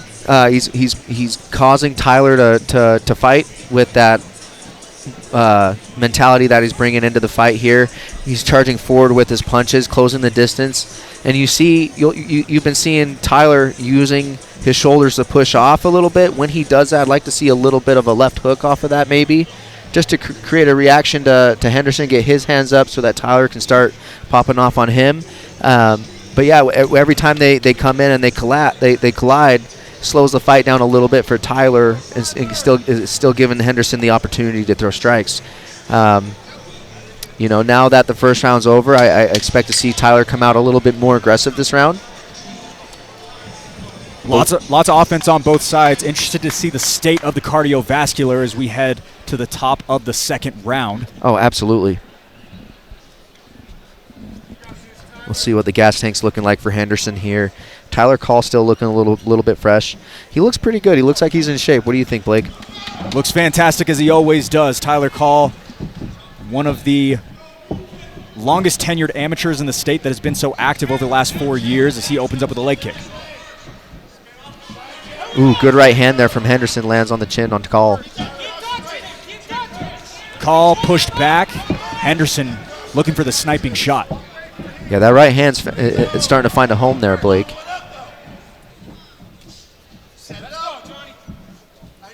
Call still fully in this fight. Infiltrates through the guard straight down the pipe. Another right hand landed from Henderson there. That right hand is an absolute piston in the orthodox position. Good punches there landing from Call. Henderson still bidding his offense off of that right hand. Call weathering the storm well as he closes the distance. Nice body lock there from Call. Slips a punch, goes right to the body lock, right to the trip, ends out on top. Tyler Call mixes up the weaponry well, finds himself back on top with plenty of time to work here in round 2. Looks like Henderson's nose might be leaking a little bit more blood there. Tyler Call's got that right arm trapped. Or he did there, causing some damage there. Be cool to see him get back to that position there. Hearing on the side of Call's corner to settle into this position. Tyler Call has not had a finish since April of last year. A handful of fights since that time. Back-to-back decisions for the fighter out of Agema. Good control here from Tyler. Taking the back, landing down shots. Looking to get wrist control. Henderson garnering less defense than he did in the first round. Less of a fight for sure, with 60 seconds for Call to work here.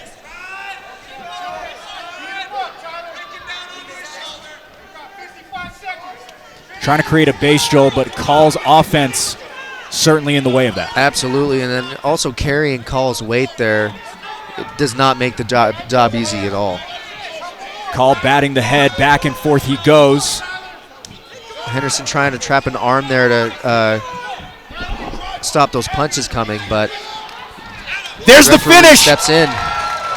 Tyler Call with a pristine finish here in Price, Utah. What a finish there from Tyler Call. Good job from Henderson there, trying to weather the storm there. So it looked like there was a quick protest on the side of John Henderson. That was the reason for the pause in the action. Dave Selystedt saw, I believe, a tap. If we can get that replay, Tyler Call was on his way to the finish. But let's look for a tap here, Joel. That's what I specifically saw from the angle we had. Let's see here. He's looking to collect that arm, then it starts raining down shots. I don't see a tap. You know, it could have been a verbal tap there, Blake, or, you know, the referee saw enough of him not protecting himself enough there in that position and unfortunately called the fight. Hard to see, but nonetheless, Tyler Call is going to move to 5-3. On the other side, John Henderson, an unfortunate way to get handed another loss. He definitely brought the fight to Tyler Call. No reason to have his head hanging low. You know, just back to the drawing board, and you know, I feel like we're going to see Henderson back. Entertaining from end to end, and with that, we'll make it official with Jackson Hopes. Let's go, Tyler. Fierce fans, referee Dave Selystedt has called to stop this contest at 2 minutes and 28 seconds of the second round, declaring the winner by TKO due to referee stoppage due to strikes, Tyler the Captain Call.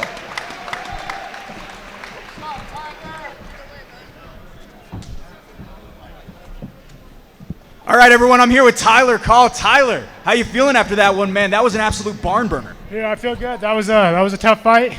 I knew that John was going to come out hard, but we just had to be ready for anything, so I feel good. How much were you worried about John Henderson? I think in recent memory, he's one of those tough guys where you didn't have an exact game plan or know exactly what he was going to throw at you, but you come out of it victorious. Yeah, I'd watched some of his film from his steel fist fights. I knew that he was tough. I knew that he had heavy hands, just like his name says. So I had to be ready for that and just feel where the fight went. How does it feel to get back in the win column following that title loss a couple of months ago?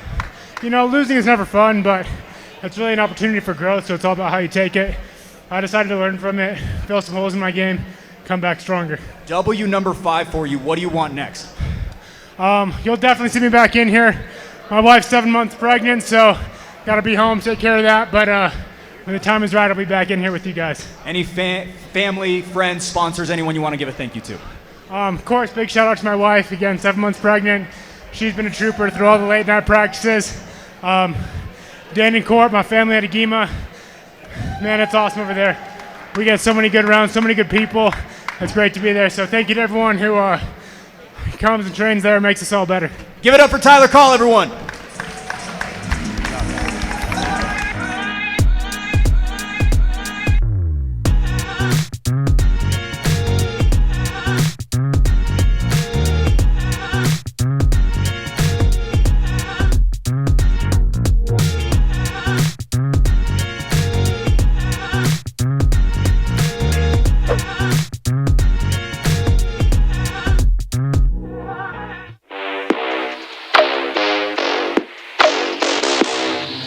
You are now in the presence of a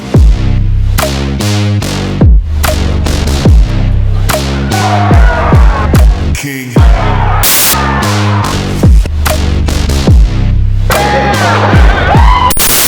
Tastes like an almond joy. Freaking good. Bomb.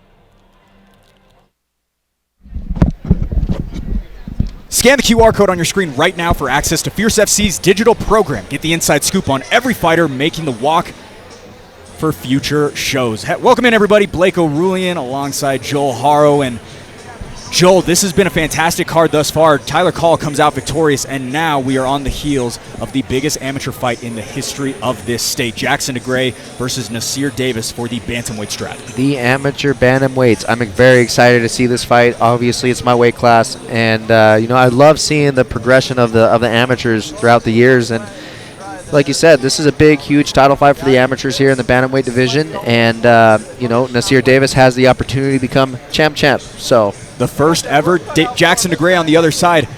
Most title defenses for an amateur ever in Fierce FC. Exactly, yeah, for sure. So we're going to see some fireworks coming out, two talented prospects coming up, and can't wait to see it. Lots to look forward to with plenty of main card coverage still to come. Co-main event, main event. Right now we'll cue you up with Jackson Hoops.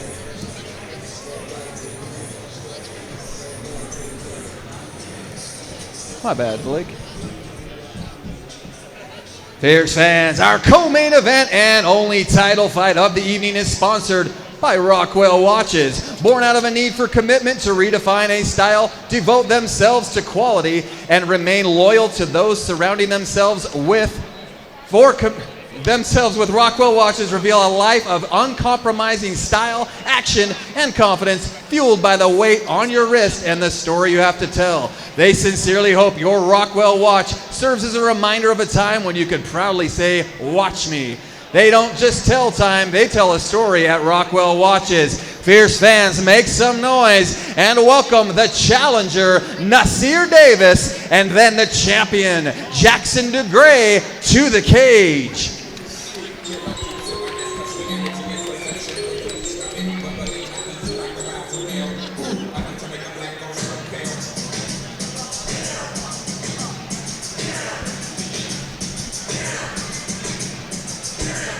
Well, he has brought fans to their feet fight after fight. Enter the Fierce FC pound-for-pound #1 amateur fighter, Nasir Davis. Joel, simply put, 3 straight finishes with the chance to be the first ever double champion for the promotion. Man, I am very excited for Nasir Davis. He's a very exciting fighter, and we've always seen some exciting things come from him in each single fight that he's been in, and I'm excited to see what he brings to the table tonight to get the fans all on their feet. His first 5 amateur fights all went to a decision. In October of last year, in his Fierce debut, decided to start looking for the knockout instead. Since then, his last 3 fights have finished a whole lot faster.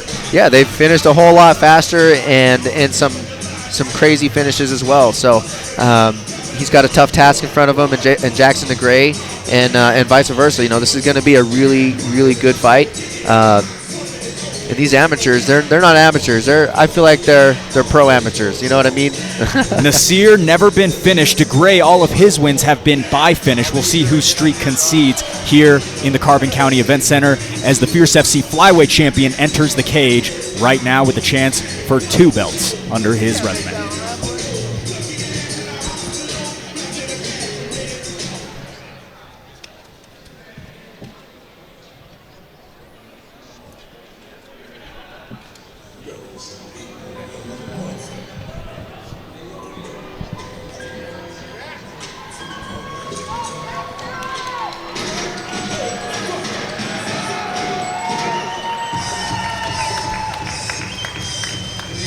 Final test of the amateur career as history hangs in the balance for Jackson DeGray. Joel, his toughest test to date on paper, and rightfully so. Number 1 versus number 2 pound for pound, certainly setting the table to see who is king in a matter of moments.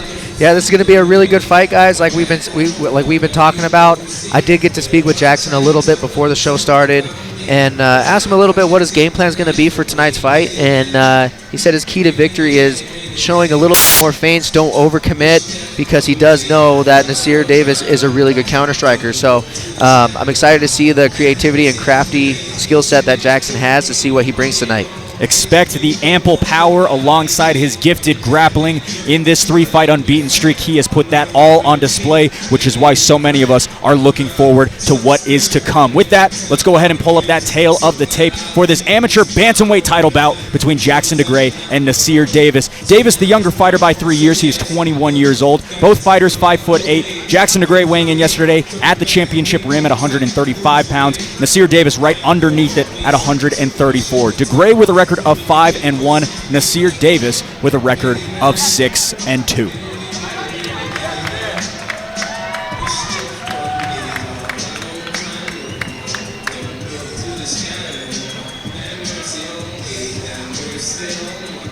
You tell both of these fighters are more than ready for this fight, Blake. All right, inside, here's Hoops. Fierce fans, this fight is sponsored by Rockwell Watches. And when the fight begins, the referee in charge will be Dave Selyusted. This fight is scheduled for 5 3-minute rounds for the Fierce Fighting Championship Amateur Bantamweight title.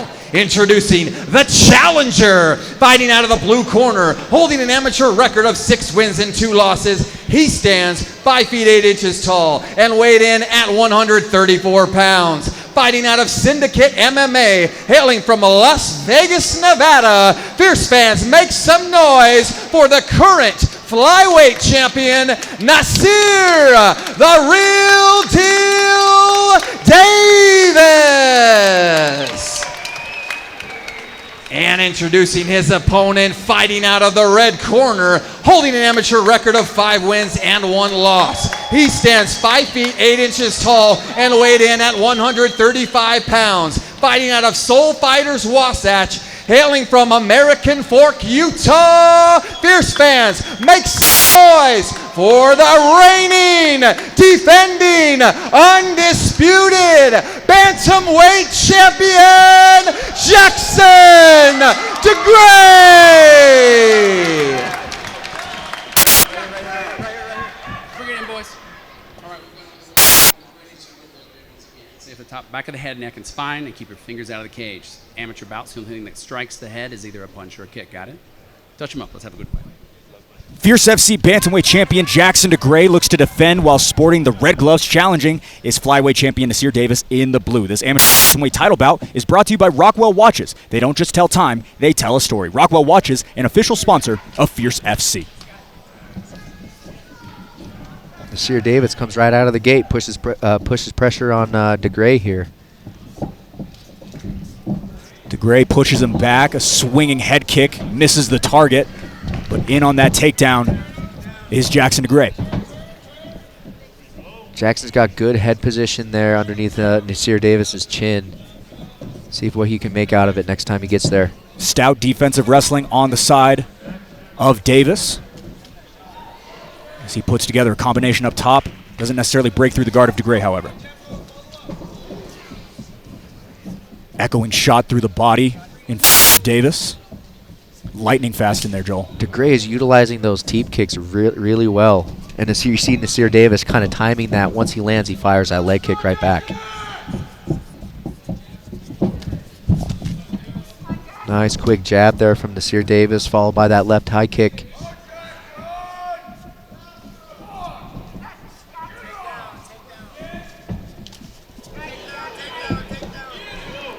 DeGray closes the distance with some knees involved as well, trying to break down the midsection of Davis. Yeah, nice clinch work there from DeGray there, going right back to that teep kick.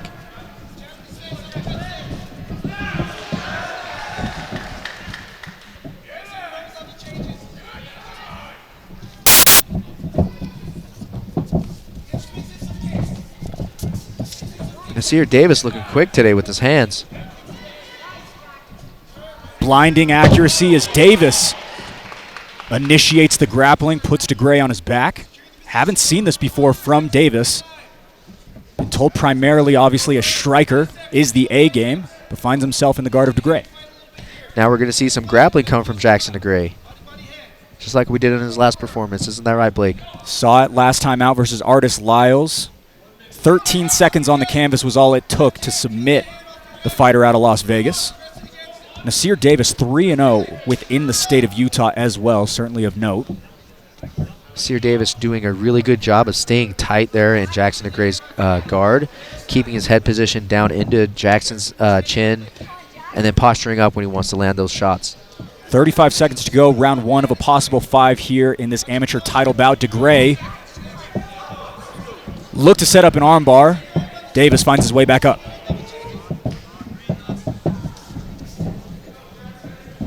Champion trudges forward. Doesn't throw. Thought about it, however, as some looping hooks land for the flyweight title holder. Jackson waves his hands at him, saying come on. Nice uppercut lands by Davis. As a slapping, echoing kick comes through the Carbon County Event Center. Joel, interesting first 3 minutes. It seems like Nasir Davis might be on top, however. Yeah, I feel like Nasir Davis has got that round, just judging from that takedown, that beautiful trip he got in the clinch. And I feel like he has been winning a little bit more of the striking encounters as well. So we'll see what he decides to do in the second round. Since he's already got that confidence with the takedown, we might see him take it back down to the ground too. And then coming from Jackson DeGray's corner, I think I would recommend, getting a little bit more footwork and movement in there along with his head. Nasir's landing his shots when Jackson is standing there stagnant, staying upright, depending on his counting on his high guard, but those shots are still sneaking through with those small gloves, right? So a little bit more head movement, a little bit more footwork for Jackson DeGray, but they're both in this fight, I feel like. I love how you filled the time in between rounds. A full 60 seconds of Joel Haro analysis is always potent on the broadcast as we head to the top of the second of a potential 5 here in our co-main event. Again, Nasir Davis, the visiting fighter who is the Fierce FC flyweight champion. On the other side, Jackson DeGray, the local fighter out of Orem, Utah, on a 3-fight unbeaten streak at present. Nasir Davis doing a great job of keeping the pressure on Jackson, trying to keep him on that back foot. But Jackson just fired off a really good left body kick, man. Both trading back, some shots to the breadbasket. All smiles on the side of DeGray as he lands that kick on the back foot. Nice uppercut landed from Nasir Davis there. DeGray buckled by the shot of Nasir, but right back to it is the bantamweight champion.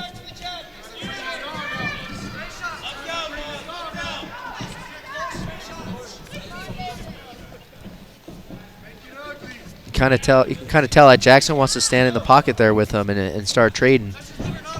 This is the first time we've seen Nasir Davis in a second round under the Fierce banner.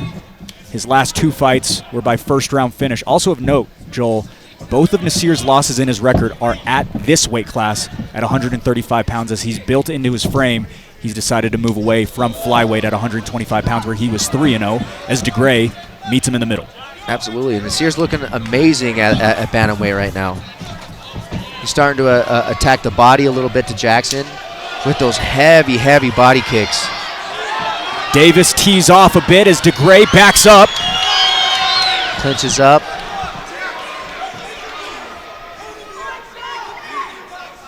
Davis finds the underhook, looking to separate once again and continue the offense that was leaning into his favor. I like to see Jackson start fighting for that ring control there, not have his back too pressured up against the fence a little more. But Nasir is doing a great job stalking him down and keeping that pressure on him. Cut on the left eye of DeGray. That left body kick keeps finding a home there, Blake. Blood starting to populate on that left eye of DeGray as Nasir Davis pushes out a punch up top. Good right hand landed from DeGray. But Nasir Davis still up in front of his face. Davis beats the body, goes back upstairs. The uppercut is there as we saw against Brendan Myers. How durable is Jackson DeGray? Jackson DeGray is as tough as they come, my friend. Now he's looking to return all those strikes. Price crowd getting behind the two fighters. Yes, sir. Pushes back Davis with that one. We get an eruption. Now Jackson DeGray is landing some heavy shots here, Blake.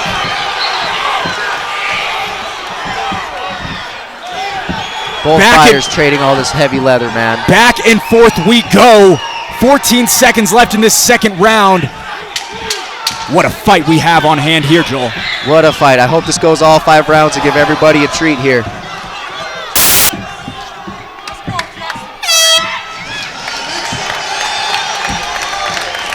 Crowd getting into this one, Joel. Things are heating up. Blake, this is giving me some Max Holloway vibes here. This is such an exciting fight. I'm legit on the edge of my seat here. A little bit more wind in the sail of Jackson DeGray. Joel, we're in his corner. Oh, absolutely. We're in Jackson DeGray's corner here. What he needs to do, I feel like, is keep that forward pressure on Nasir Davis. When Jackson did land a couple good shots there, you saw Nasir start retreating back and Jackson coming forward. They're just trying to stand there in the phone booth and trade there, which is paying off for both fighters. So round 3 coming out. We'll see what if they're going to change anything up here.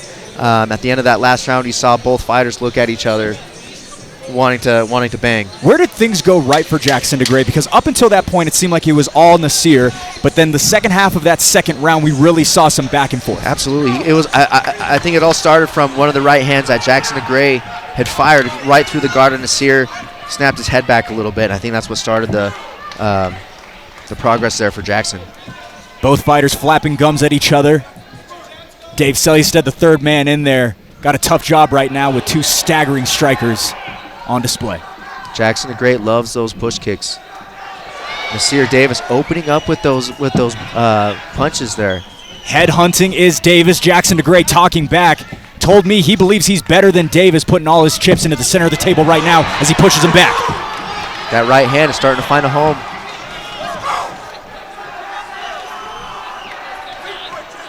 Now he's got Nasir Davis on his heels now. To the body he goes. Jackson DeGray punishes Nasir Davis for coming inside. Now you're not seeing as much forward pressure from Nasir Davis. I think those teep kicks are starting to add up as well, along with those punches to the head. Both fighters never been finished. All 3 losses between these two gone through the scorecards.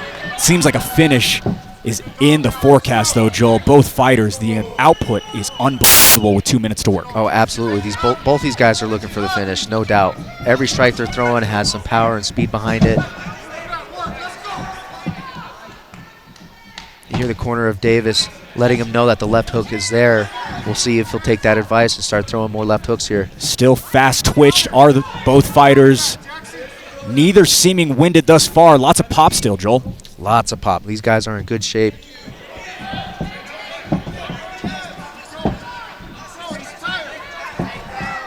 Joel, we built this fight up so much through the promotion, and it is living up to all of the expectations and even surpassing them, I think. I cannot believe these two, what we're seeing right now. I totally agree. I mean, I said it at the beginning of the show, I feel like this fight should have been there at the Maverick Center for sure, but we get to see it here in Price. Nasir Davis scores a takedown, doesn't do a lot with it as DeGray promptly jumps back up, what he typically has done historically. Yeah, good job from Jackson DeGray getting right back up after getting taken down. I'd like to see him start getting an inside frame against Nasir's face to start turning him into the fence and get his own back off the fence. Now they're here sitting here trading knees left and right. Jackson DeGray chatting with the judge right up against the booth as well. Just to say, I think Jackson's having fun in there, Blake. As are the masses here in the Price crowd. What a treat we have on hand. Both fighters a little bit more conservative, but now Jackson DeGray on the front foot. Jackson looking to close the distance and start looking for that finish there, Blake. Caught him with a good hook cross combo. Davis puts together the 1-2. Final 10 seconds as he'll close the distance once again. And Matt DeGray for the second time this round. Good on Nasir Davis clinching that takedown there at the end of that last round. However, I'm just not sure what the judges are going to score with that. He didn't do much with it when he took him down. Other than that, I feel Jackson may have taken the round on that. Championship rounds we go. Jackson DeGray obviously finding his footing in these third and second rounds. On the other side, Nasir Davis still looks fantastic, but he's utilizing the wrestling more. We haven't seen this before, Joel. Yeah, he's starting to utilize that wrestling. Every time he gets hit, he results to that wrestling, which is good, which is a good game plan to have, especially when your opponent's coming forward the whole time. Timing those takedowns perfectly underneath his strikes. We'll see what the judges have to say if it goes all 5 rounds, for sure. I mentioned earlier, Nasir Davis 3-0 in the state of Utah. Without a doubt, this is his toughest test yet, and that man is the reason for it. Absolutely. This is a tough fight for both men, and they're delivering such a beautiful display of violence. I love it. 4th of 5 potentially here. Back to the talking we go as DeGray gets the Price crowd in the palm of his hand once again.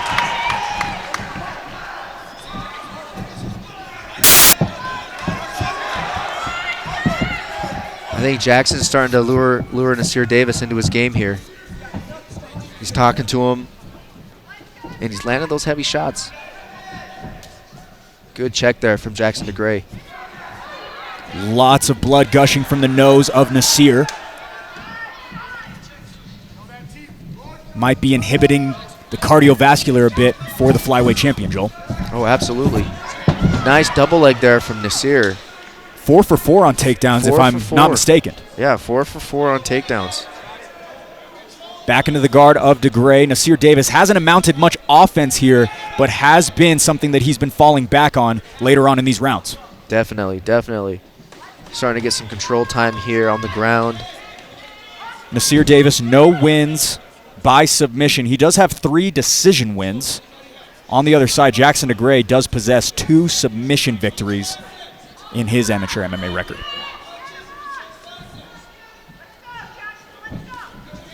Getting a little bit bloodied as Nasir chases the back. Jackson looks like he's got to start defending that rear naked choke attempt there from Nasir. Like to see him start getting his back to the mat. Nasir might have that rear naked choke locked in, Blake. Now DeGray in a little bit of trouble. Nasir Davis, we haven't seen this from him. But could he pull off the short choke, Joel? He loses the grip there. He lost the grip there, but he's got a tight body triangle on there, which is going to be hard for Jackson to start turning into him to get his back to the mat here. But he is in survival mode right now. He is in an okay position. But now it looks like Nasir Davis has the choke underneath the chin again. Fighting the hands is DeGray. Looks to be over the chin, but still definitely a place in which a tap can take place. Nasir Davis looking to transition on top, and he does to mount. We'll see if Jackson will start utilizing the fence to start standing up here. In his last fight just a few months ago for Nasir Davis, it was grappling initiated by his opponent that led to his ground and pound to get that 3rd KO finish of his amateur career. Kind of a similar story here, positionally at least, with 28 seconds to go in round 4. Oh, absolutely. We got short time, but anything can happen in the last 30 seconds there. Nasir Davis looking for more of control here, threatening that rear naked choke again. And Joel, you've got to wonder as we head potentially to the 5th and final round, what the state of the gas tank is on both sides. Oh, absolutely, absolutely. I'm gonna give Nasir Davis a little bit of an edge there since he's the smaller fighter coming up to bantamweight, right? Probably a better gas tank. But we're about to find out here in the 5th and final round. Joel, very well, could be 3-1, could be 2-2. Your thoughts on what the judges' scorecards are looking like?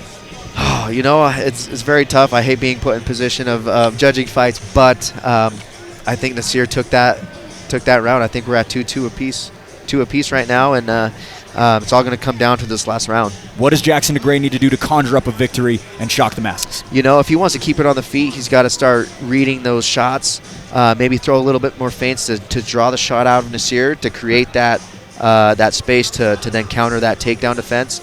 And while he's at it on the feet, might start throwing a little bit more uppercuts. What does Nasir need to do on the other side? Obviously, 12 and a half minutes of work, or 12 minutes of work, I apologize, but still 3 to go. Sure, I keep doing what he's doing. Obviously, what he's doing resulting to his wrestling is getting the job done so far. You know, maybe move a little bit more out of the way to those strikes, and then find the takedown again. He's having success on the ground getting those takedowns. 5th and final round. It seemed like the finish was going to take place, but we find ourselves here in the final frame of this co-main event. Nasir Davis connects early. Nice shot there from Nasir. Clean entry, separates back to the center of the cage as DeGray targets the liver. Good deep kick lands from Jackson. Almost got caught with that uppercut from Nasir. That home run hit by Nasir Davis, the uppercut, where we have already seen him record a finish before. He's thrown it a few times, but DeGray able to get out of the way of it every single time, Joel.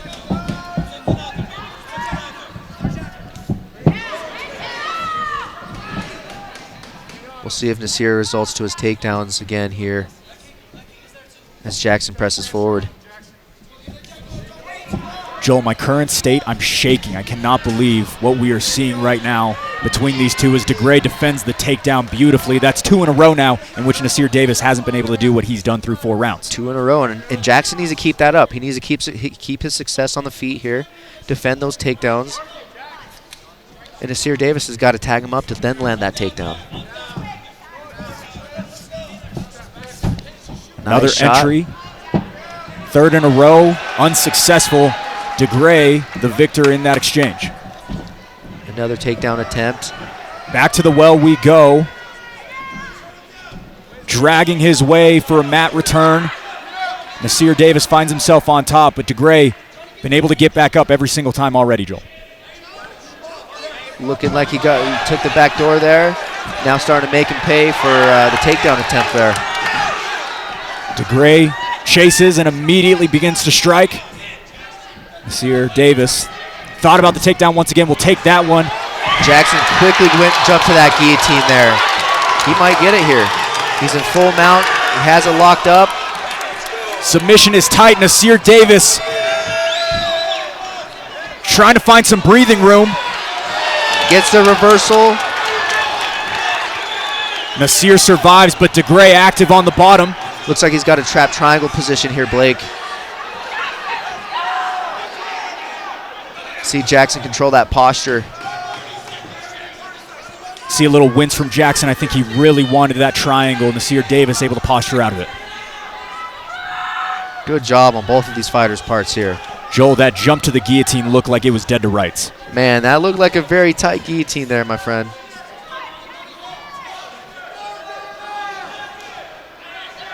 Looking for the arm lock. A little bit too shallow for the arm lock.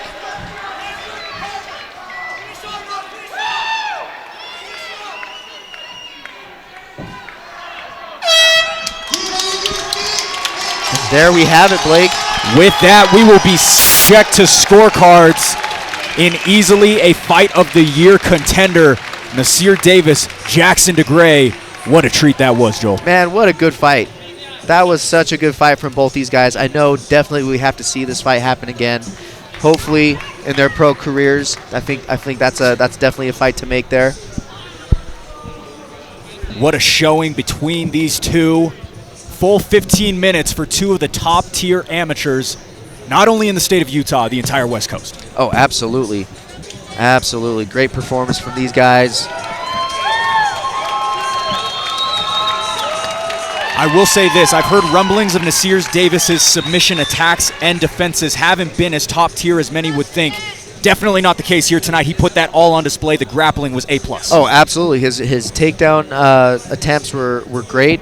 He didn't get any in that last round, but throughout the fight, going into the 5th round, he was what? 4 for 4 takedowns, right?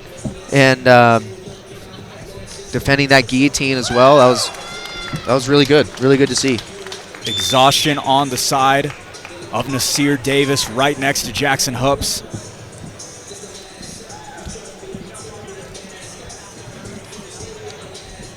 As we tally the scores, we see Jackson DeGray absolutely exhausted as well. Joel, what a fight that was. What a fight that was. Both fighters definitely left it all out there. Looks like scorecards are just about in hand. Lots to leave into their hands. Let's go to the man with the answer, Jackson Hopes. Fierce fans, give it up one more time for these two fighters. What an amazing title fight. After 3 rounds, we go to the judges' scorecards for decision. All 3 judges score this contest 48-47, declaring the winner by unanimous decision. And new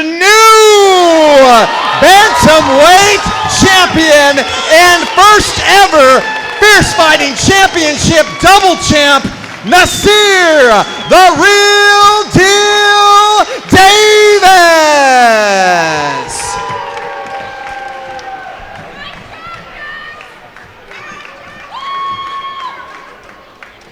Nasir, you just made history, man. How are you feeling right now? Pretty tired, but good. Push the pace, 15 minutes at elevation. That's a tough one, but I just want to say thank you to Jackson. What were your takeaways from Jackson DeGray? Were you expecting an all-out brawl like this? Because that is one of the top fights I think this promotion has ever seen. 100% I was. I did not underestimate him for a second. Yeah. What did you make of your output versus Jackson's, the striking, how his lined up with yours? Because I think both of us were, or everyone was really looking forward to both of your striking to be put on display. I had him in the first half, then he really put it on the second half. I knew he'd be tough. The grappling for you was on display. How much were you guys working on that in camp specifically? I'm always working on it, not just this camp, every camp. I'm in there with my coaches, Jane and Sherry, Coach Wood, the Anastetti brothers, every day. 7-2. What is next for Nasir Davis? Yeah, this is my last amateur fight. From here on out, I'll be fighting as a professional. So it was only right I had a tough fight for my last fight. Let's go. You put on quite the performance. Anyone you want to give a thank you to? Thank you to my mom, my brother for coming out, all my boys who came out, my boy Isaac who wanted to make it. Yeah, thank you to everybody. History in the making here, ladies and gentlemen. Nasir Davis. Hard to win. You still have another one to go. And people ask me all the time, Don't go. You're 37. You're training so hard. I'm going to show you guys a secret. What get me going? This is what get me going. Roshi Hydro, developed by one of the best dietitians, Marcelo Fel. That's the first thing that I've been taking after weighing. So go to UFC and make the weight. That's the first thing that I take in recovery. And that's the thing that's going to get me going to the next session. Roshi Hydro. I told you guys, the second round is done. Roshi Hydro. That thing going to get you going. Make sure you get yours. Oh, man. Don't worry. I can take real good care of you. See? All taken care of. Works perfectly for you, right? It's important that you are taken care of properly. At Craig Swap & Associates, we don't get paid until you win. One call, that's all. 801-444-4444.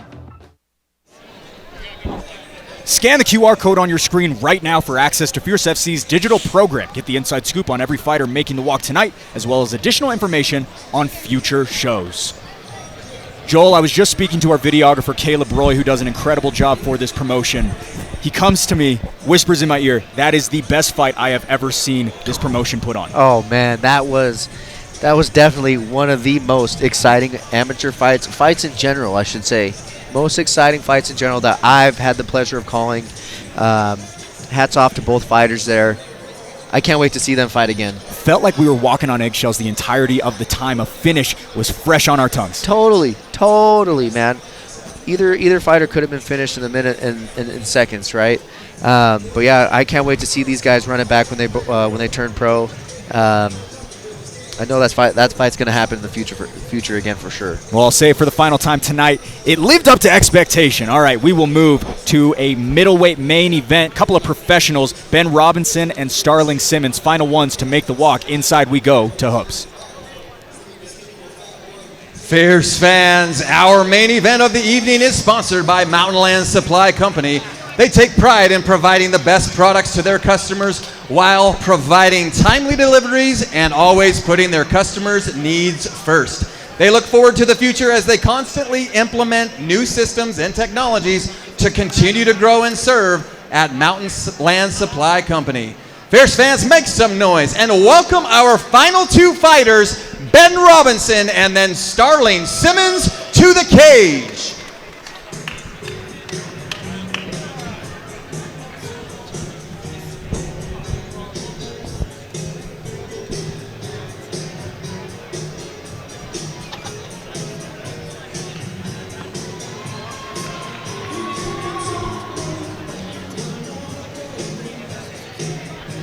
All right, some style points for Ben Robinson as he realigns his focus in his natural weight class.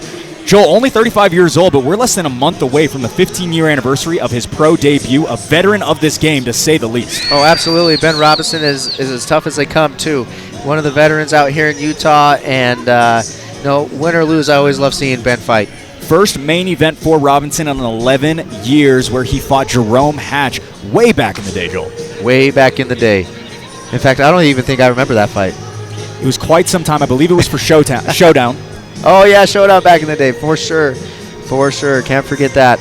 I'm really excited to see him fight tonight. He's always been a crowd pleaser for fights as well, so let's see him collect a W tonight. Seems to be jonesing for this matchup versus Starling Simmons in the main event. Never gone to a decision is Ben Robinson. Every fight is full of offense and finishes. Excited to see how this one plays out for the tenured veteran.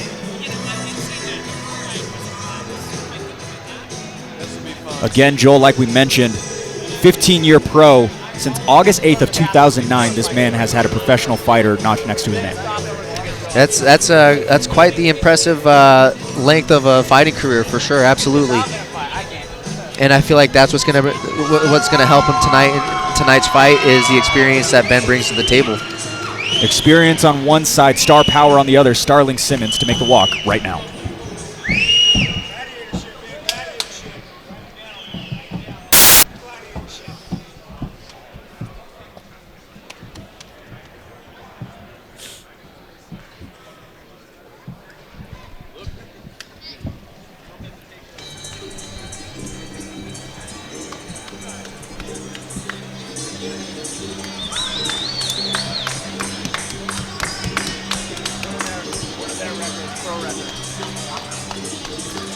Well, it was not the prettiest of sights the last time Starling Simmons entered the fierce cage, but Joel, the comeback commenced in February as Starling looks to build on that success here in his first ever main event. Oh, absolutely. I'm excited to see him back. I'm excited to call one of his fights. And, being back since February, I feel like he's got some good momentum coming his way. And I'm excited to see him perform tonight. Yeah, Joel, to give a little context, he snapped his leg on a leg kick back at Fierce FC 16 in August of 2021. Had to take 2.5 years off, and in February of 2024, able to get his first win in quite some time. Starling Simmons, excited to see what this young prospect has with a record of 5-1. Another win, Joel. I think he's on the radar of many.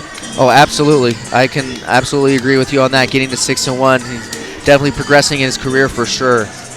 The lone loss on the side of Starling Simmons was to the PFL's Billy Elikana, who currently holds a 2-0 record in the PFL. Well, let's get to know these fighters a little bit more as we pull up our tail of the tape for the final time tonight, presented by Rush Hydro. Starling Simmons, Ben Robinson at middleweight. Robinson, the older man by 6 years. Starling Simmons has the 1-inch height advantage. Simmons tipping the scales yesterday at 186 pounds. Ben Robinson a little bit underneath that at 183.5. Starling Simmons with a record of 5-1. Ben Robinson with a record of 6-7. A little bit more tread on those tires. With that, final time with intros, here's Hoops.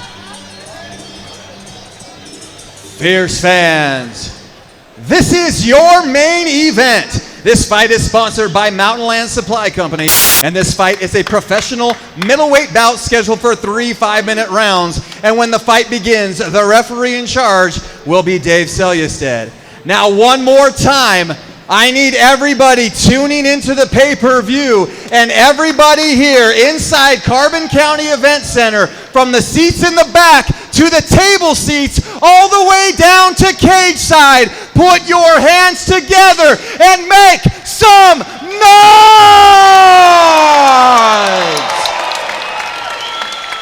Introducing the first fighter, fighting out of the blue corner, holding a professional record of 6 wins and 7 losses. He stands 6 feet tall and weighed in at 183.5 pounds. Fighting out of Brute Force Fights team, hailing from Vernal, Utah. Fierce fans, make some noise for Ben, the Dangerous Gentleman Robinson! And introducing his opponent, fighting out of the red corner, holding a professional record of 5 wins and 1 loss. He stands 6 feet 1 inch tall and weighed in at 186 pounds. Fighting out of Rise Boxing and Classic Fight team, hailing from Salt Lake City, Utah, by way of the Dominican Republic. Fierce fans, make some noise for Starling Hurricane Simmons! Back is Starling Simmons, wrapped in the red gloves. On the other side is Ben Robinson in the blue. This professional middleweight main event is brought to you by Mountain Land Supply Company, providing the best products and meeting customers' needs first. Mountain Land Supply Company, an official sponsor of Fierce FC.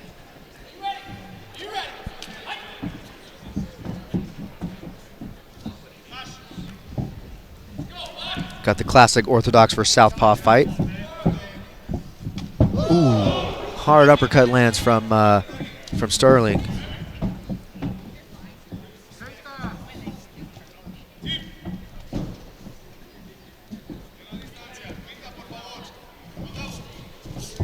Simmons attacks the body as Robinson punishes him for it. Both these fighters cool, calm, and collected, trying to find their shots. Simmons swings fences. That uppercut has been a primary target through the first 45 seconds of this fight.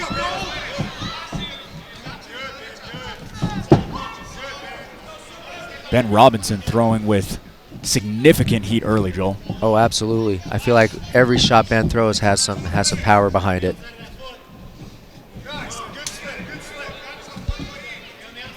Sound defense on the side of Robinson as Starling swings upward once again.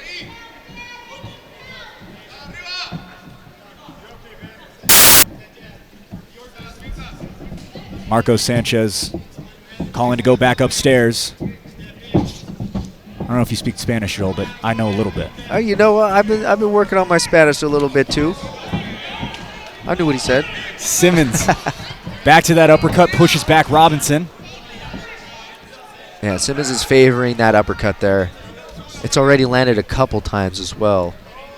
See if he can capitalize on it next. Ooh, good right hook. Starling Simmons! Ben Robinson with a freight train finish! Ooh.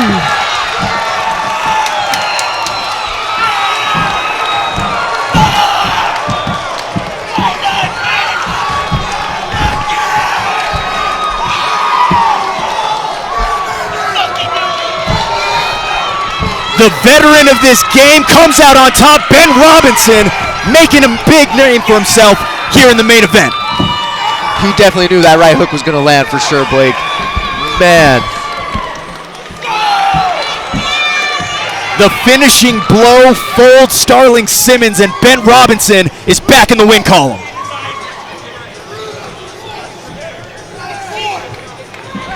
Let's get a replay on that bad boy. Ben Robinson comes in, stalks him down, straight left down the pipe, followed up by a couple right hooks, ends the show. What a beautiful performance from Ben Robinson tonight, collecting a W, getting back into that win column with a very impressive win. First knockout finish for Ben Robinson since April of 2022. The power is still present 15 years in, Joel. Absolutely. Let's take a look at it one more time. Starling Simmons back up on a stool. But this replay is brought to you by Rush Hydro. Left cross, right hook. Left cross, right hook. Lands right on the button. And lights out to roll credits on Fierce Challenger Series 11. Ben Robinson. Age is just a number for this guy. On the other side, Starling Simmons still getting checked out by the doctor, but seems to be within good spirits. Don't let him stand up. Joel, one of the biggest wins of his career. What an impressive win. Holy cow. I want to see more of that from Ben Robinson, that's for sure.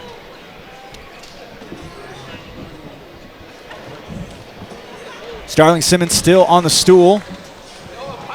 As for Ben Robinson, sporting brute force fight team out of Vernal, Utah. Biggest win of their camp in recent memory, as he's hoisted up by his head coaches.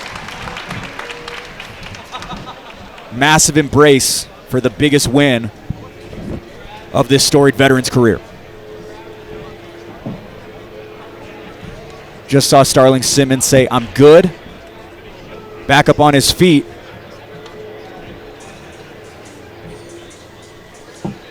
As we prepare to bring the fighters to the center of the cage for this one. Simmons back down on the stool. But it looks as though we're about to make it official. Final time tonight. Here's Jackson Hopes.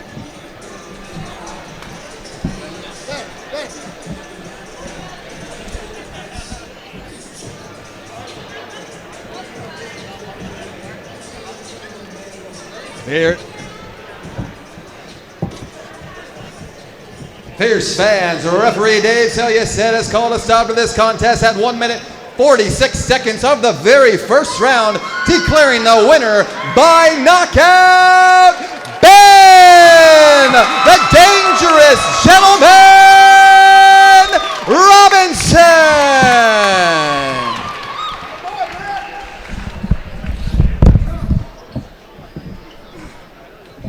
Ben Robinson.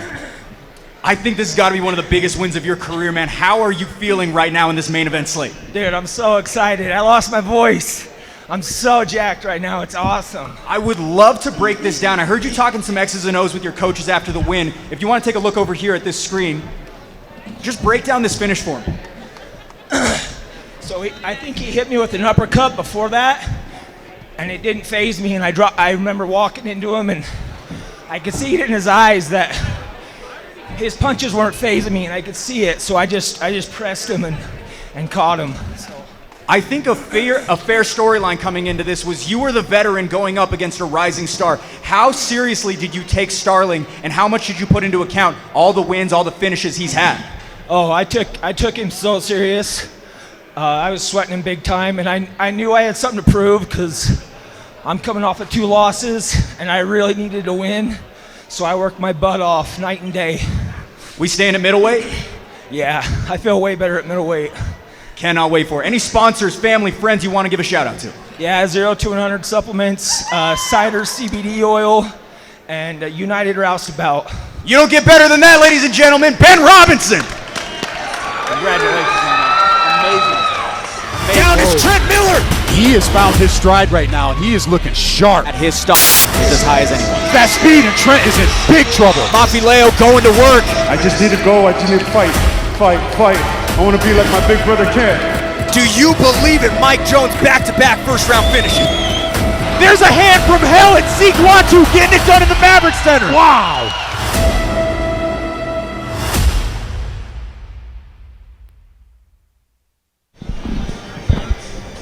Fierce Challenger Series 11 is in the books, and Joel, what a show it was. The main and co-main event, however, clearly stole the show. Absolutely. The co-main and the main event definitely lived up to the hype of their fights. Impressive performances from each sides there. I'm going to say it again. I can't wait to see Jackson DeGray and Nasir Davis run it back again as pros later in their career. I think that's definitely a fight to make in the future.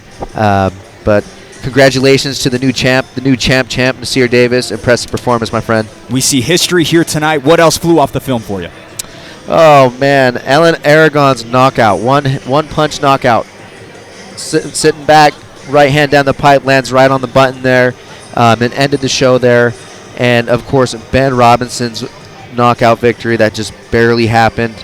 Man, congratulations to all you fighters tonight. Here it is one more time for the fans at home.